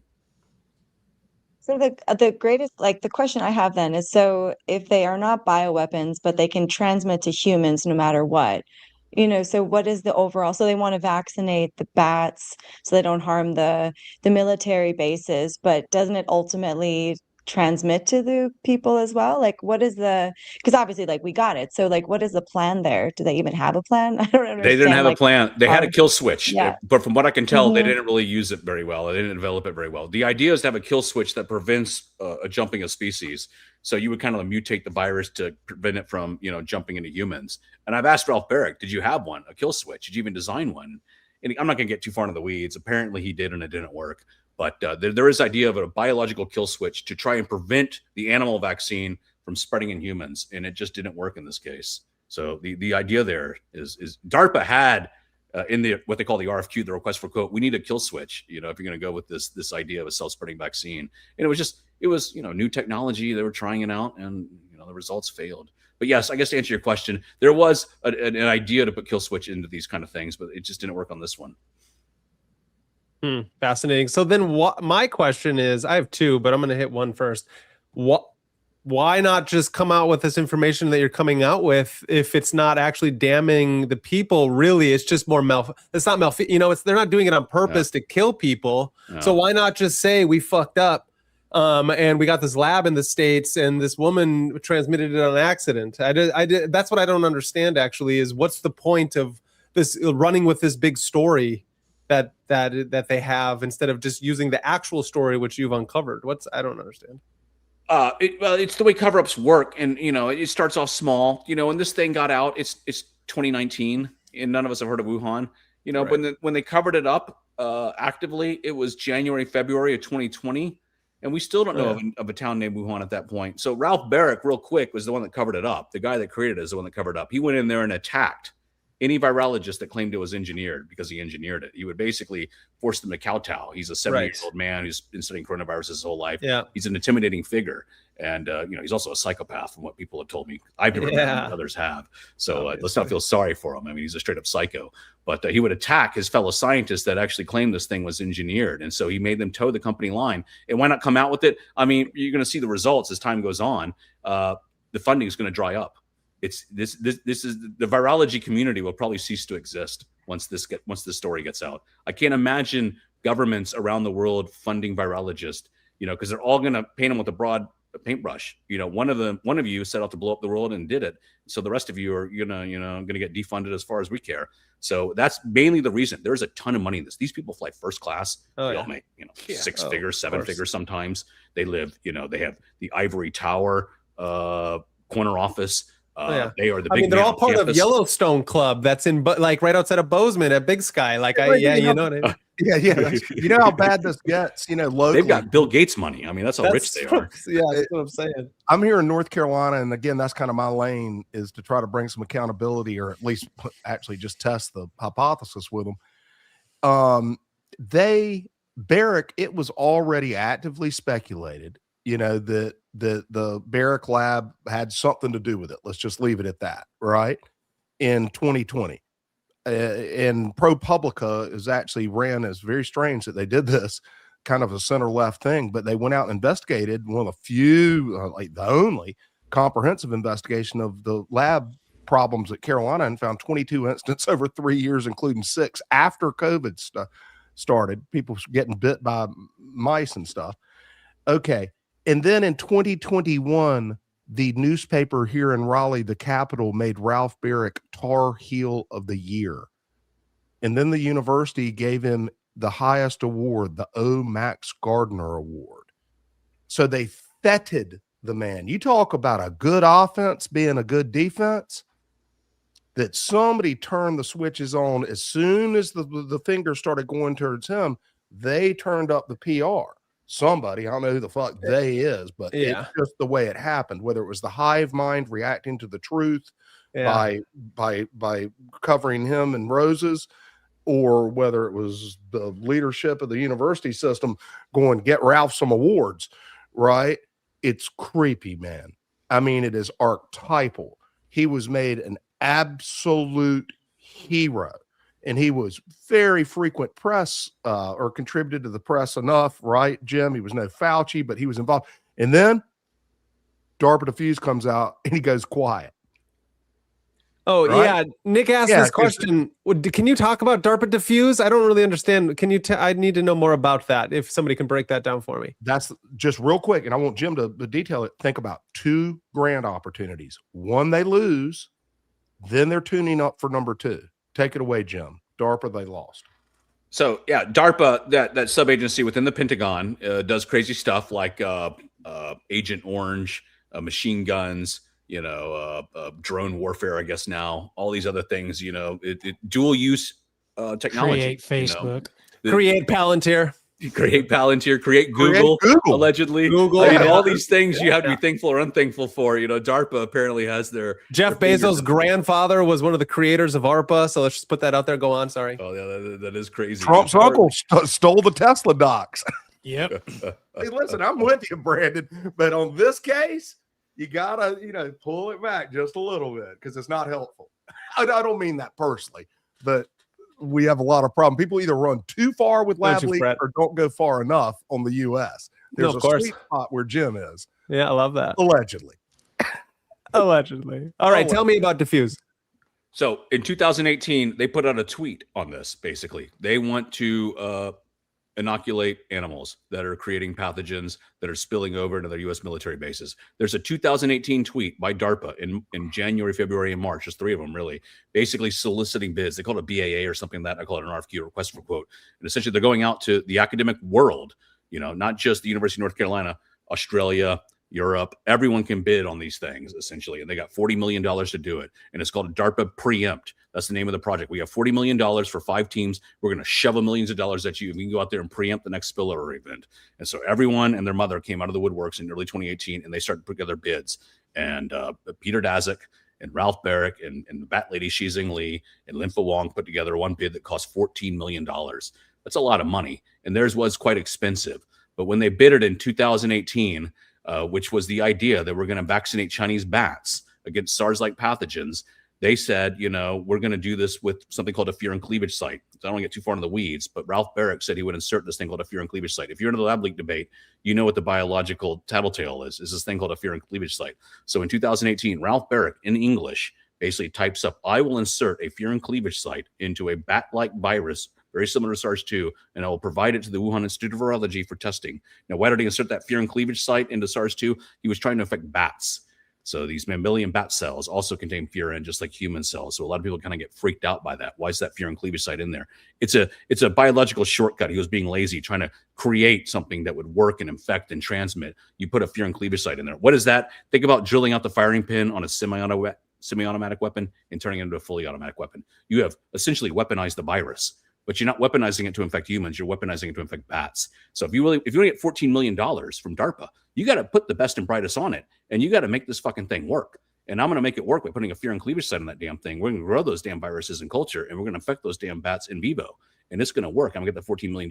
Well, he lost because it cost $14 million. The way he bid it up, it was just so technical, so complicated, so expensive. They were going to go out there to the caves by hand and actually vaccinate the bats individually, more or less.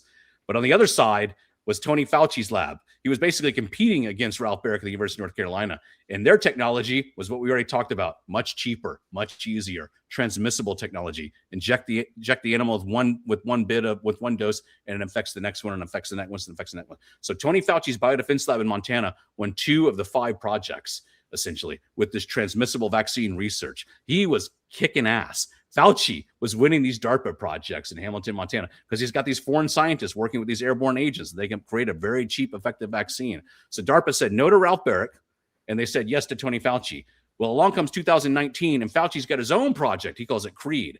So essentially what Fauci has done now is he has taken the losers. Ralph Barrick, again, DARPA rejected their bid because it was too expensive. And he got the in bed with the winners, which is his own guys over there in Rocky Mountain Lab in Hamilton, Montana. And he's put them together into this CREED bid, essentially, which is $80 million. So the group of scientists that lost the first round got together in the second round. And it was that second round of funding that, the R&D project went sideways. And to answer your question, I guess, for DARPA, it's a diffused document that was found. It was unclassified. Remember I told you it was advertised on Twitter? Well, guess who moved it into a classified folder? DARPA in 2021. They said they moved it to share it with the Biden administration after the FOIAs were all done. I don't know if I believe that. You can if you want to. But DARPA took the unclassified project and it was unclassified, advertised on Twitter, sitting in a DARPA folder without classification, and they moved it into a top secret folder. And it was in the process of DARPA moving it from unclassified to classified that caught Major Murphy's attention. It was the movement of the files that caught his attention, and it was in that movement that he found it. Then he downloaded it, took an ugly scan of it, by the way. You can read the document online now. It's out there for anyone to see. Just DARPA diffuse. It's mainly on the Intercept. That's probably the best place to read it. And it's this little scan of 75 pages. And inside that scan, the best place to read it's carolinaflu.org. Carolinaflu.org. Murphy walked off the campus like Edward Snowden and basically leaked this thing to a group called Drastic, because they were the only ones with the balls to publish it. The Wall Street Journal wouldn't publish it. The New York Times wouldn't publish it. They're all ballless, basically, in the grand scheme of things. The mainstream news is completely worthless on this thing. This group called Drastic did. And then the Intercept finally followed them and published it themselves. And in there, in 2021, is Ralph Barrick more or less saying, specifically, I will create SARS-2, like down to the genome, down to the nucleotide, down to the deviation from SARS-1. So real quick on that, Ralph Barrick said, I will create SARS-2 that'll be 25% different from SARS-1. SARS-2 is 24.7%. He says he will assemble it with 5 restriction sites. That's the scissors and the glue that are found inside these engineered genomes. Guess how many restriction sites are in SARS-2? 5. Guess who asked Ralph Barrick early in the pandemic, are there any restriction sites that suggest this thing's engineered? Ralph Barrick. And he said, no, I do not.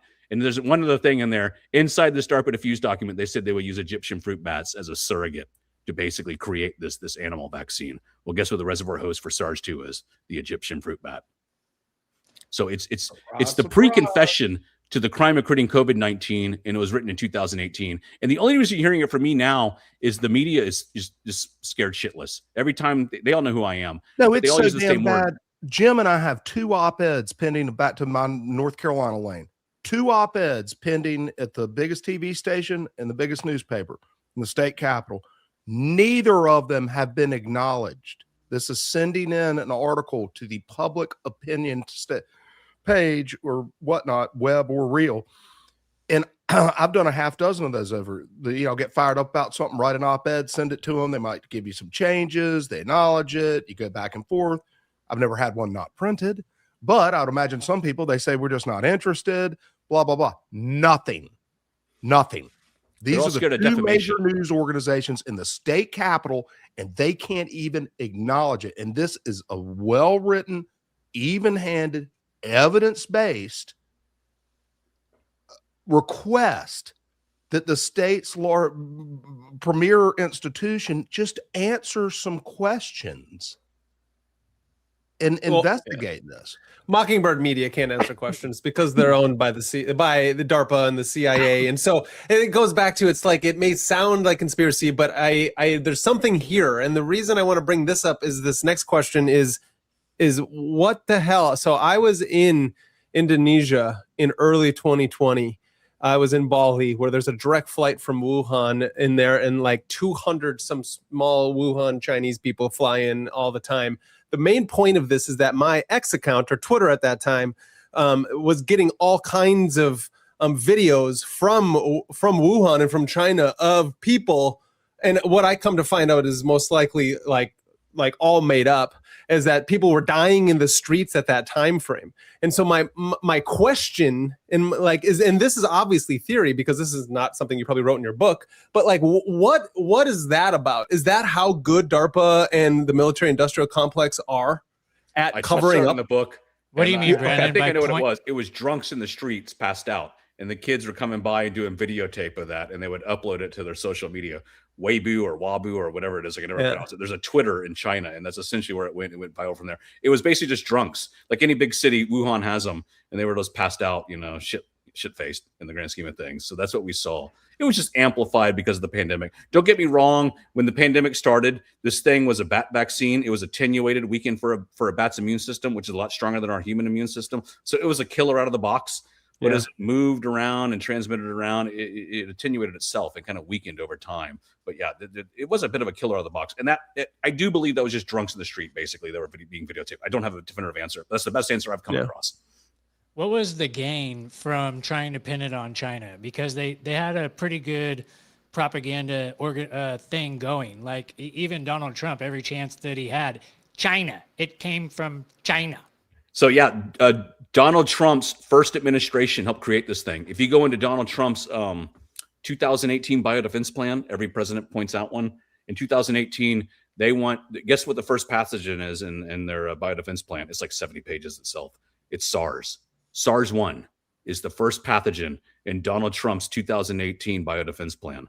This thing was always on their mind for the reasons you just talked about. China. They were so obsessed with SARS from China that they wanted to go out there and vaccinate bats against SARS-like disease and created SARS-2 in the process. And I guess to bring it back, why is it still being covered up? Well, it's pretty obvious now. The U.S. government doesn't want to admit liability for this thing. So what can happen there? God knows what could happen there in the grand scheme of things. So it's kind of just a, shovel it up and don't care about it. But the people investigating this, are suffering from what I call a Stanley Milgram experiment. That's when the white guy in the white lab coat kind of stands over you and says, push the button and shock your colleague. And 3/4 of the people on the planet, or at least in this experiment, did it. They took the experiment to max voltage. So essentially, Ralph Barrick is Stanley Milgram, this guy in the white lab coat, staring over everybody from this. Milgram's been debunked. And that's basically what's happening right now. We have a theological problem with the people investigating this. They have a very hard issue with the idea that a white man in a white lab coat created this thing and then also covered it up. And to me, I think that makes it one of the greatest stories of all time. To everyone else, they're utterly appalled by it. And George is now being pulled into my world and realizing how few people want to get on board with this accusation, which is based up with, we have a pre-confession of crime. The damn lab leak people on Twitter won't sign the petition or even acknowledge it. They're scared of this guy. Open letter. When they talk about him, they talk about him as if he's a hero. They actually think the guy's like some sort of, angel. It's theological in my opinion. But the way I just want to phrase it as a Stanley Milgram experiment with both, not just random people on Twitter. Let's not pick on them. I'm talking about like members of the U.S. government that are investigating this thing. They look up to this guy for whatever weird reason. And, basically it's their own Stanley Milgram experiment. And he just kind of towers over people and just kind of intimidates them. He's a bully. People that have met him called him the same thing, over and over and over again. I think he's going to go down as the most infamous scientist in the history of humanity, because not only that, if, he withheld the antidote, he could have extinguished the pandemic very early on in this thing. He could have put the lights out on this thing. All he had to do, it's not too complicated, but the reason I know the Bat Lady didn't create this thing, she uses something called vero cells. They're called monkey cells, basically, that you passage the virus through to make sure, it can grow. But if you grow this thing in vero cells, the Bat Lady cells, the Chinese cells, it deletes the fear and cleavage site, this thing I talked about. But if you passage it in Ralph Barrick's cells called human epithelial, it preserves, it keeps the fear and cleavage site. So it was biologically impossible for the Bat Lady in Wuhan to have created this thing. Well, Ralph Barrick could have advised every lab on the planet to passage the virus on these vero cells, removing the fear and cleavage site, taking it from this fully bioweapon form, transmissible bat vaccine, and attenuating into a nice, safe human vaccine. When I got my brain around that, I decided to go after Ralph Barrick pretty hard. Ralph Barrick withheld the antidote, more or less, to this thing. He could have extinguished the pandemic very early on by putting the firing pin back into the virus. So if you insert the fear and cleavage site to weaponize the virus, you can take it back out to de-weaponize it. And Ralph Barrick withheld that antidote. He could have de-weaponized the virus pretty quickly. Yeah, and then what you do is well, no, and that's why it does feel like a psychological experiment, because if you look at what it did to like just our country alone, like how many people it's like separated and how many people like separated from their family because and said that their family should die if they're not, you know what I mean? Like so many people said so many nasty things and we're just all like, okay, that's what you think about me. That's great. So it was like a psychological experiment. And that's where I'm like, how did they just amp that up then? Once they found it was like a leak, they're like, let's just go full force, amp it up. Let's make it like a psychological experiment. Let's make it everything. Like it's kind of wild how it amped up. Never let a crisis go to waste. There you go. That's exactly what I was going to say. Yeah, that was it right there. They are all rolling in dough. I mean, Ralph Barrick's got a brand new $100 million lab being built with his name on it until he got fired. Yes, these people live by the phrase, like, when there's blood in the streets, that's when you can profit, even if the blood is your own. So it's profit over everything, And I also wouldn't put it past, like, they're dark occultists, and they want us, I know this isn't a conspiracy show, but they are. There's dark occultists at the highest of the highest positions, and they really don't like people. Yeah, I call that shit floats to the top. You kind of find two kinds of leaders, leaders and shit. Yeah. And Well, and the idea is that if you're in high weights of government, presidents, and all these people, you are a psycho. Like you can't be in those positions without being a psychopath. Now then, man, I used to work in the U.S. Senate. There are plenty of fine people in Senate's Washington. one thing. Well, that's fine. Yeah. That's fine. But Senate's one thing. Bureaucracies. Think in terms of bureaucracies, particularly if you're not an appointee, but the people who rise up over 30 years through those systems. Now, there are plenty of good exceptions. As I said earlier, there's some good bureaucrats out there. The system we'd have already had another true revolution. But I think they begat evil. When you have a group of more than 50 people together and there's nobody there that can fire them, you're in trouble. Yeah, that's exactly right. And these bureaucracies, it's so mundane. I don't think people, and you guys, I appreciate you nodding because you've realized that. I think anybody that does a lot of thinking about it does that. In corporate bureaucracies, they exist too, but at least somebody can go fire them, right? And the incentives become so perverse when you can't be removed for your job that it just creates people that are low quality. First of all, the assholes don't get fired. The jerks don't get fired. The bad apples in the bucket don't get fired. Some of them float to the top like shit, and that's what Dr. Fauci is. He's the embodiment of the evil that is born from unmitigated bureaucracy. So with all of this stuff that you've uncovered and basically have been putting it in these people's face, are we expecting to see any kind of accountability? like the Nuremberg trials, anything like this? I don't think so. Not from an official level, but maybe from a lower level. Like a state level or a local level. The city of Hamilton, Montana, has a city council meeting every month, and they did more of a trial in Rocky Mountain Lab than the U.S. government ever will. No. So I think if this does happen, it happens from the bottom up, like this. Where you basically CarolinaFlu.org. like George, basically, sable rattling over there in Chapel Hill. It's a mind-to-mind, many thing. The problem was we needed somebody to go on camera and tell us what happened and accuse somebody of doing this, and that accused would not defend themselves, which is what's happening right now. So the ball is starting to roll. But yeah, the U.S. government's going to cover this up harder than China at this point.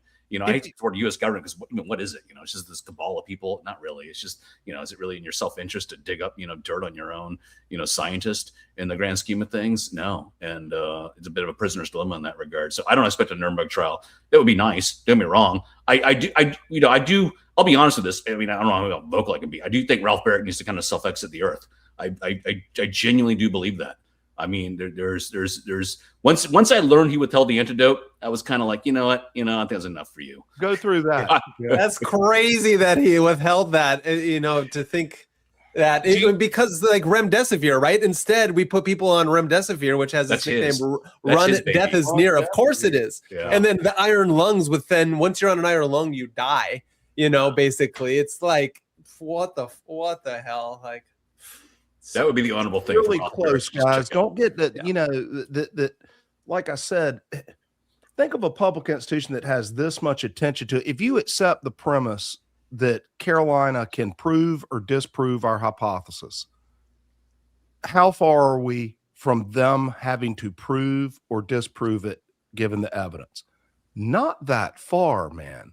How many more times does Carolina have to come up associated with this before people start telling them, the trustees, the board of governors, the legislature, start asking them so many questions that they can't answer them privately without saying we're going to commence an investigation, which is what you always do in these things. Yeah. And generally investigations, they won't investigate it. Investigations are meant to cover things up, but this thing is so fucking self-evident that you almost couldn't investigate it. You couldn't. You would have to have a self-evident lie in the investigation report. Yeah, but George, Epstein didn't kill himself, and you all know it. So none of it really matters because of we can't even get people thrown in jail for the whole Epstein thing, which we know is true, let alone now this other thing, so it's like, it's so fascinating. I think it takes multiple. Okay, this is what I learned in health. I've learned that there's no such thing as a silver bullet. And that silver bullet is, we all think maybe one, this thing will help if but actually we need a strong front on all sides. And that's why I think this is really important. It's like, we need to talk about Epstein, we need to talk about COVID. Taking them down. That's what I'm saying. That you have some optimism, of course, because you're definitely jaded and cynical, and it's good to be jaded and cynical. No, I try to mix that with some optimism, or just fucking hang it up. Don't get out of bed in the morning if you think like we do. Well, I can't smile like I do without optimism, my friend. Yeah, but good on you, Brandon. I can see you mix it up right. Because the light here needs to be focused. You're not going to get Dr. Anthony Fauci answering questions and fessing up. And when people talk Nuremberg trials, I get that. But all we're doing is we're asking them some fucking questions, man. Yeah.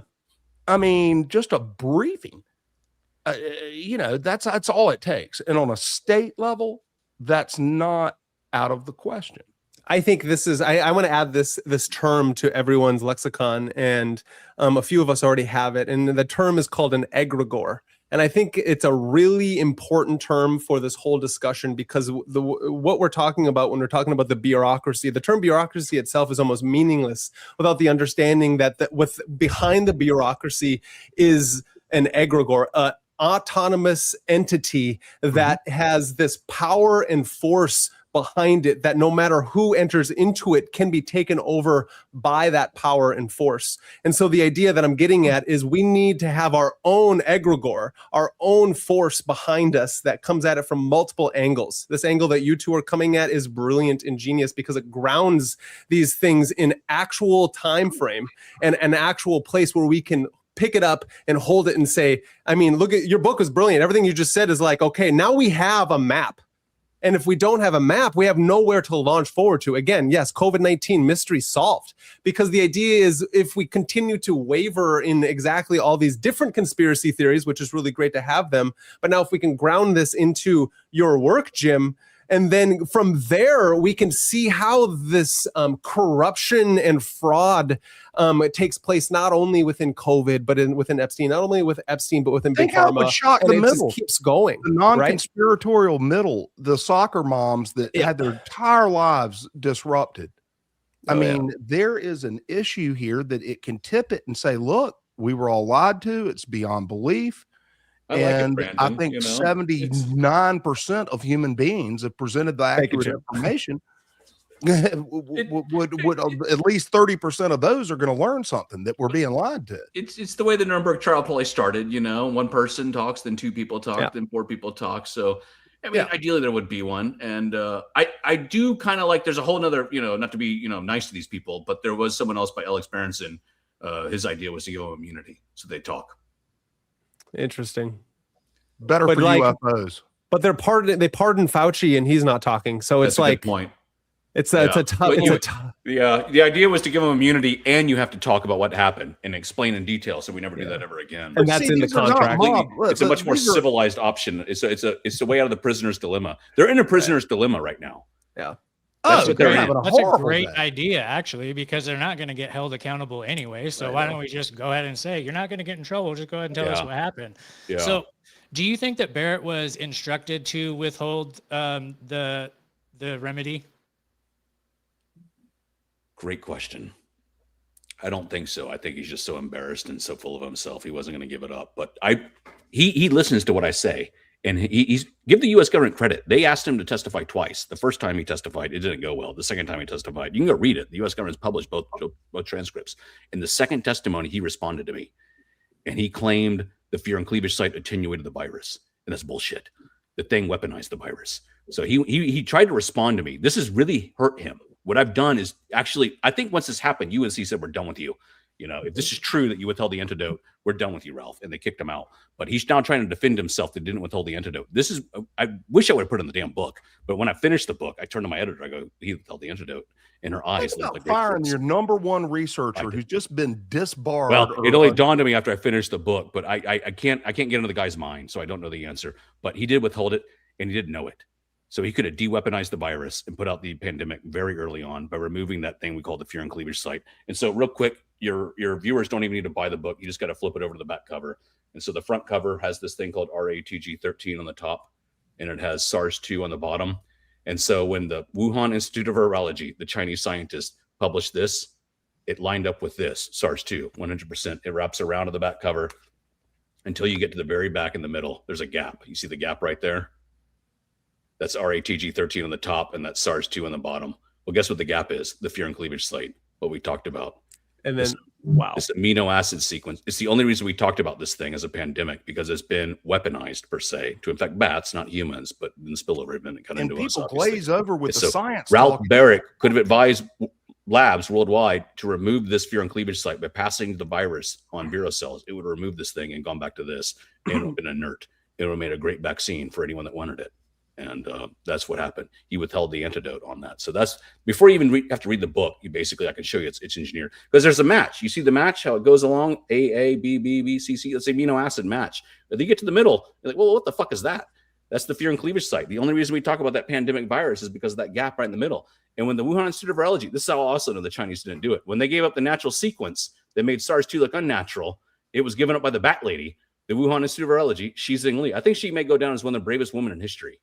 She stood down the Western scientific enterprise, put her cards on the table like she's in Vegas, and she said, here they are. And that's what it was on the top. And when she published it, she sent out a bat signal to all the other virologists, like Christian Anderson over there in the Scripps Institute, who wrote the infamous email to Dr. Fauci, we find the genome inconsistent with expectations from evolutionary theory. And at the bottom, you can see Fauci, it's backwards because of the damn camera. I see it. So that's what Fauci said on January 31st of 2020. And he's up until 3 a.m. covering his tracks. So it was the Chinese scientist that actually published a piece of evidence that made Ralph Barrick's genome look engineered. And when Xi Zhengli, the bat lady, the hero, chapter 13, I think it is, published it. Ralph Barrick wanted her arrested. The white man in the white lab coat on campus of Chapel Hill, North Carolina, wanted the bat lady in Wuhan arrested for giving up the sequence because they had shared it beforehand. She had shared it with them like she had with other sequences. She basically just uploads it to an NIH database. He downloads it, recreates the virus in his own lab. He can do that. Ralph Barrick's so old and fat, he doesn't have to go out there to the Chinese labs to collect the bat samples from the bats. He just has the bat lady go. And that's the money Fauci was sending to Wuhan.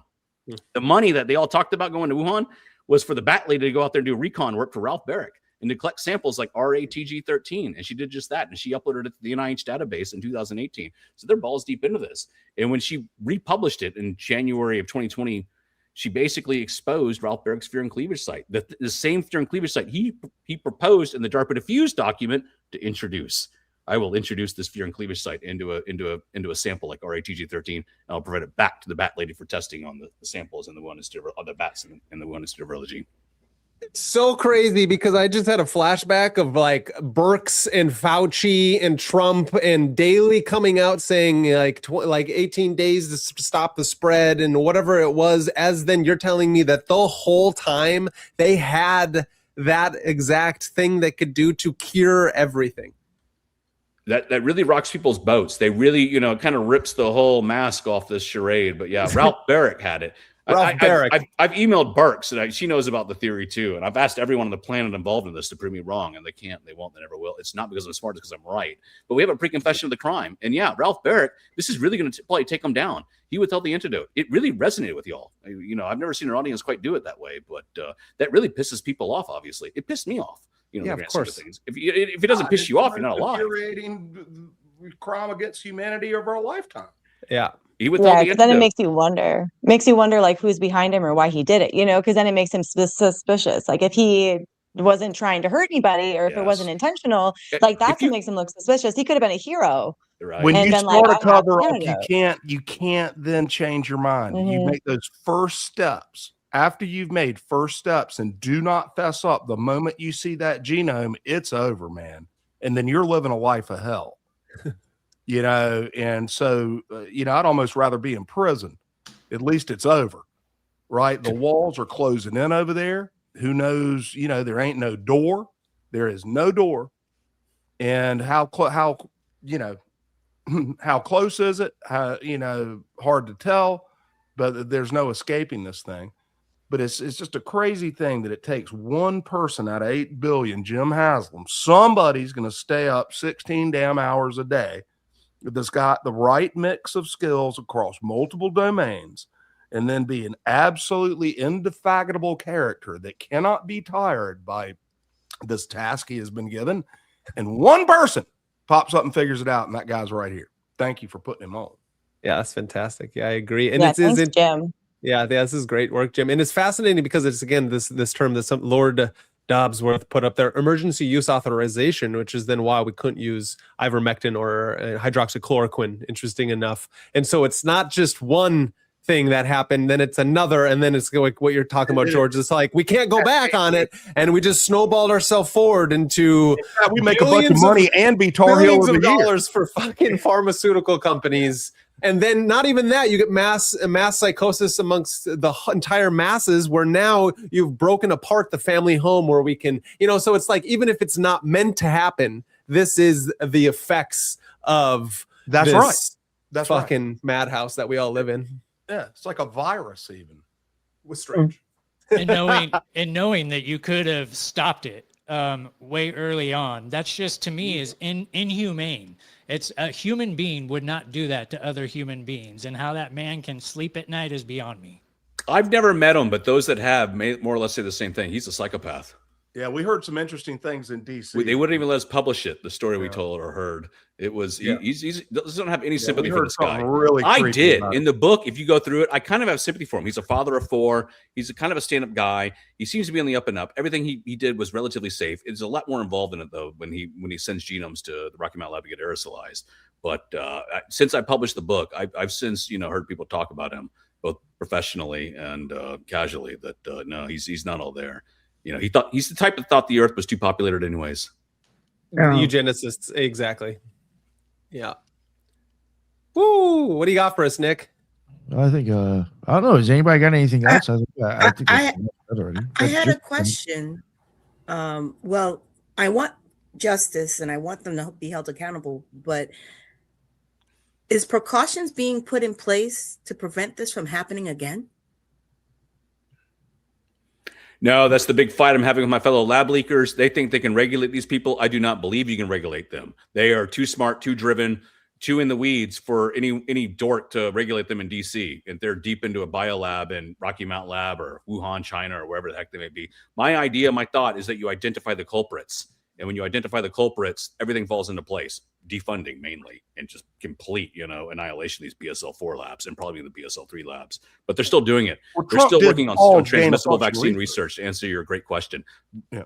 Princeton University was the latest one that published a self-spreading vaccine paper. And I got to pull out their names, pull out their emails. I got to email each one of them. You're playing with fire. You're a friggin' idiot. That's what SARS-2 was, and here's why. And they usually shut up and they move on. But you got to do it for each one of them individually. I'm having to do it myself. So yes, they're still doing this risky research as we speak.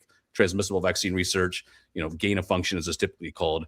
So it's not ending because people aren't having an adult conversation about who created this first pandemic. They're trying to obscure the white man's role in this, and for lack of a better word, and he's going to get away with it because of that. But now they're doing it in our backyard. Yeah, that's they're still doing it, and they're going to continue. There's big money in this, and these people are very confrontational, very pugnacious. You can see the way they talk about each other and the way they talk to others. It's just they are they're the scientists of science. They're called virologists. They study viruses, and it's a very niche science, and it's very hard to infiltrate. But I had to turn myself into an amateur bat virologist to get to the bottom of this. I had to kind of I became the seventh member of the team, if you will. I had to step deep into their shoes and become one of them in order to figure out what the hell they were doing in there. It's not easy to comprehend what the fuck was going on inside that Wuhan BSL-4. And it just led to this giant can opener. So ideally, if we get the story out, the chips will fall into place, and these people will kind of be debarred and defunded. That's the way I see it. You cannot regulate them, though. That's my opinion, because they were regulated. There was an Obama gain of function moratorium in 2014. It didn't have teeth. They turned it back on during a Christmas break when everyone was leaving DC in 2017. You could get another moratorium put in place. It'll last until maybe 2027, 2028. They're too driven. There's too much money in this. $14 million, was what they were offered, or what they offered to create SARS-2. And the U.S. government was willing to pay for it. I mean, think about that. I would probably weaponize SARS-2 for $14 million. That's a lot of money for what? 7 scientists? That's $2 million each. It's incredible how much money was in this. Yeah, I mean, they're not pocketing it, but they're just building an institutional superstructure around themselves, which is just it's incredible how much money there is in biodefense. It's more or less, the DARPA and the U.S. military has become like a jobs program for these PhDs. And they just they fund each other through these grants and applications and whatnot. So yeah. I went up to a secret DARPA lab once. Really? I gotta tell you that story once, Jim. Aberdeen Proving Grounds. It's pretty damn cool. It's like walking around James Bond thing. You better watch out, George. People are gonna start thinking you're in on it. No. I'm just a Forrest Gump of this shit, man. I ain't going anywhere. I got more time on my hands than ever. That's funny. That's funny. Did you get to see some real life Inspector Gadget stuff? Actually, yeah. They were like little teams working on stuff in the lab and stuff. I mean, it was one of many, but it was a main one, and it took forever to get in, and you had to leave your phone and all this shit. It was a separate project. Cold fusion. Yeah. Does anybody have any questions? I'm pretty good with the way it went. Just wrapping it up now. Thank you, guys.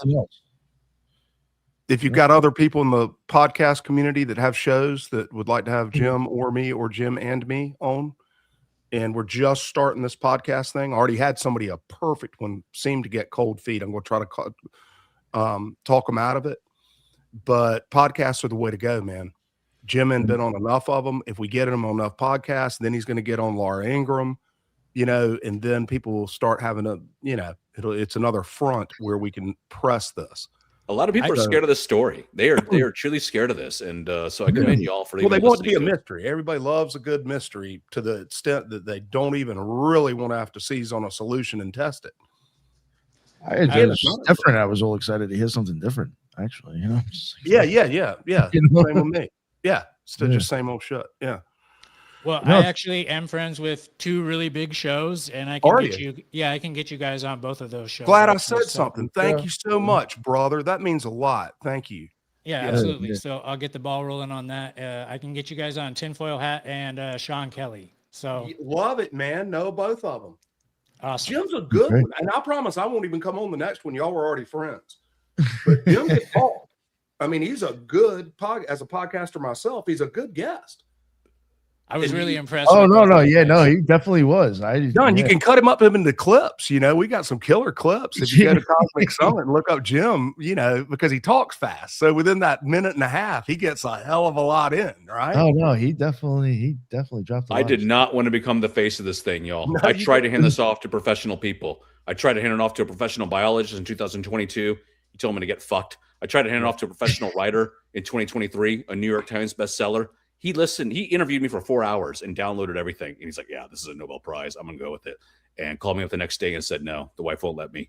I don't think she wanted to lose the house because they thought in the 1% chance I'm wrong that it could be not good for them. And I Blow told it them, up, boys. This is our kind of stuff. There are plenty of shows that would take this on. well, Oh, yeah. for a lot of people to get nervous with it. And then, to wrap it up, I have a smoking gun email proving COVID was aerosolized by Vincent Munster, Tony Fauci's aerosol specialist, in Rocky Mountain Lab, Fauci's biodefense lab in Montana. So once I got that, I went from not being on camera to being on camera, from 99% to 100%. I'm at 100.0%. So I did not hit publish on the book until I had that smoking gun email. It's a bit in the weeds. I'm not going to get into it here, but it shows the a good transmission one. of SARS-2 in that American lab rat called the Egyptian fruit bat. And it's so infectious. It's so contagious. It almost escaped the lab in What's Colorado Vince to say do the back? test. What's Huh? he say back to the guy? Emails him, and what's he say back? You kind of got to know the whole story, but what? Interesting results. Yeah, Yes. interesting results. Yes, it was Okay. it was a very naive email from one of his colleagues back to him and said, "Hey, these bats I was growing for you in this bat lab in Colorado that I kept shipping you some samples of. Basically, the bats were basically being cratered between Colorado and Montana. They're transmitting SARS-2 efficiently. They're basically the reservoir host. They're showing disease and transmission without. This is after pandemic. Yeah, after the So somebody pandemic. says, "Hey, man, They're look, basically throwing the virus at every lab animal on the planet." And in the FOIA exchange from U.S. Right to Know, they caught the email between the culprit, Vincent Munster, and his naive underling. His name was Tony Shantz in Colorado. And in that email, I put it in front of a virologist. It's called the smoking gun email, or at least it's the way I call it. And once I got that email, I went from 99% to 100. And I never was on camera. And now right I'm up there with Fauci's game on. Email. Yeah, I've even put the email in front of Fauci, and I'm like, "That's game over for you, Fauci." Game off. Oh, that's awesome, dude. You have balls. I love it. He And does have balls. Jim, this is your baby, bro. You put so much blood, sweat, and tears into this. I would hate to see you try to hand it off to somebody. You need to take this to the finish line, man. Thanks for that, and I will, Brad. I guess Yeah, I've now become the face of this damn thing, for better or for worse. George said it best. If you're the only one that knows the details and can talk about it semi-coherently, you're going to wind up being the spokesperson for it. But it would have been better to put a professional scientist in this chair that I'm in. And they're not. It's not going to happen, man. That's the problem. You will not get a professional scientist to talk about this. They're scared shitless. They're I'll scared take the shitless most of me. dogged They're of scared the shitless 8 of this. billion uncredentialed. They're the biggest cowards on the block. They really are. They look all nice and professional and educated in that ivory tower with their white lab coat on. But when it comes to writing out one of their own, it's probably, from their own perspective, it's probably a suicide career.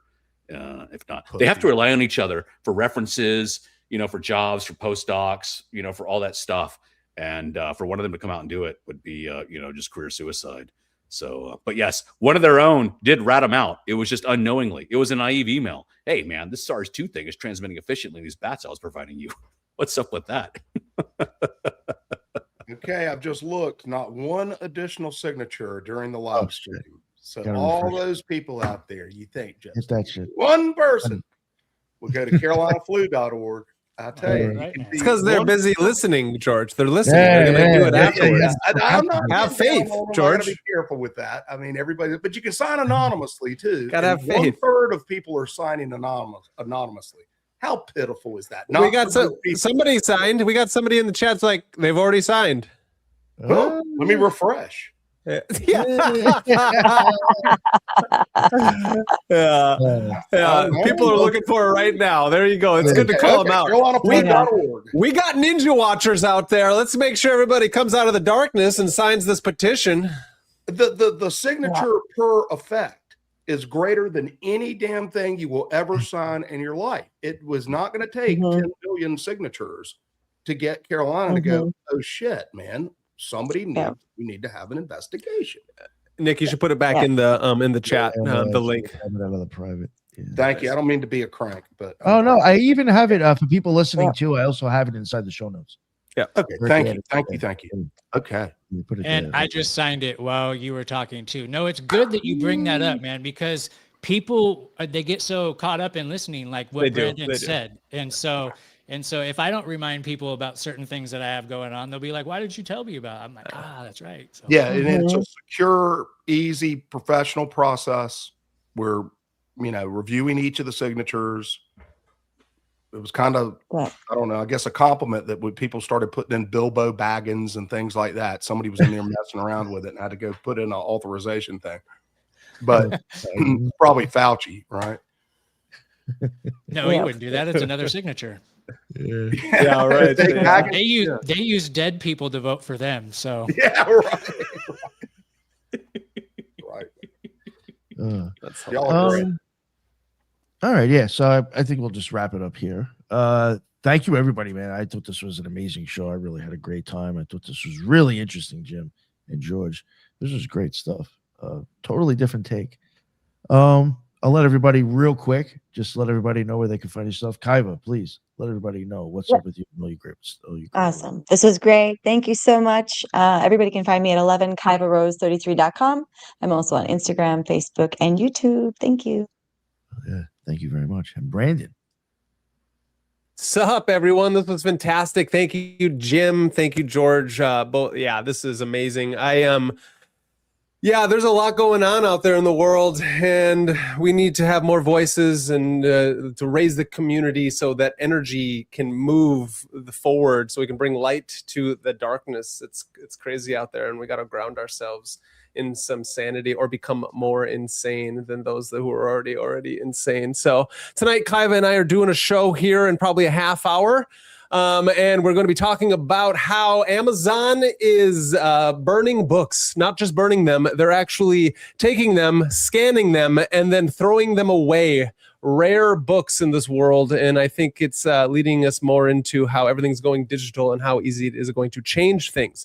Let's say, for instance, for this book that Jim very well put together, and it's got all this information, and now it's just all digital, how easy it is to change those types of things. And so buy actual books. So at 7:30 or in the next half hour, Kaiva and I will be going live on our show tonight and breaking down that as well as much more. You can find me at Magazine the Media. Subscribe, like, and share. And I will be putting all my stuff out on Spotify and Apple here soon. And Nick, it's just crushing it as the Cardinal Electric Head, as you always are, bringing on the best and doing it, and we do it together. So thank you, for real, appreciate it, man. Catalyst, I'm so glad you made it, dude. Man, I'm glad I came in for this one too. I was like, they're gonna hate me, but no, this has been a great episode. You guys can find me at White Rabbit Podcast. I'm on all platforms. YouTube just gave me my channel back after a 5-year ban.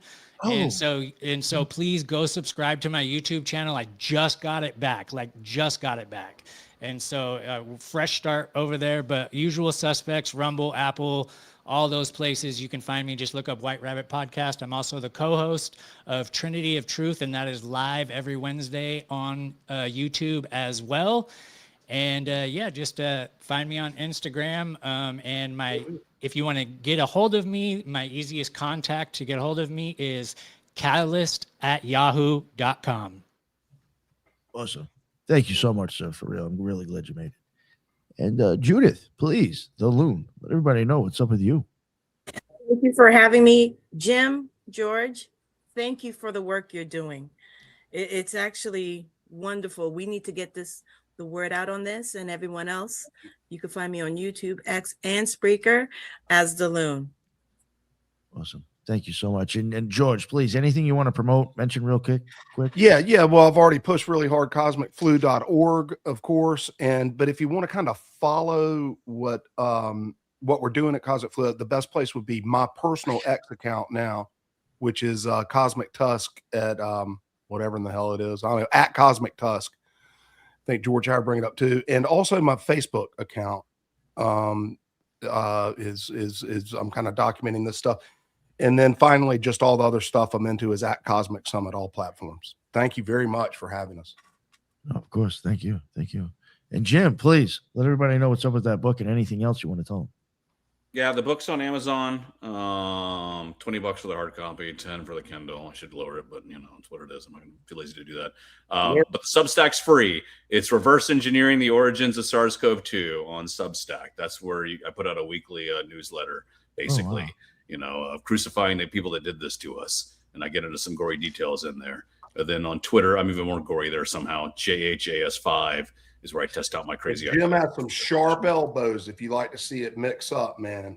It is spicy. What was your X account, Jim? JHAS5. J has 5. It's under my name, Jim Haslam. Yeah, I just started following you too, pushing that. Yeah, so it's a bit vile, but I'm a bit vulgar there, and they haven't censored me because of it. So thank God for that, So we'll keep tweeting until they take that away from me. Yeah, nice. Well, thank you so much. I really thought this was great. Amazing work. Really, really. I really hope other people get you guys on and listen to this, because it's definitely a different take, and you seem to have got your receipts. It's rather impressive. So we need to infect them.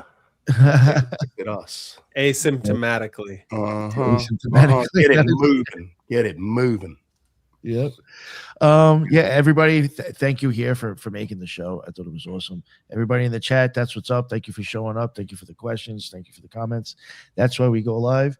And that's the end of this one. And until the next one, everybody be well. Later.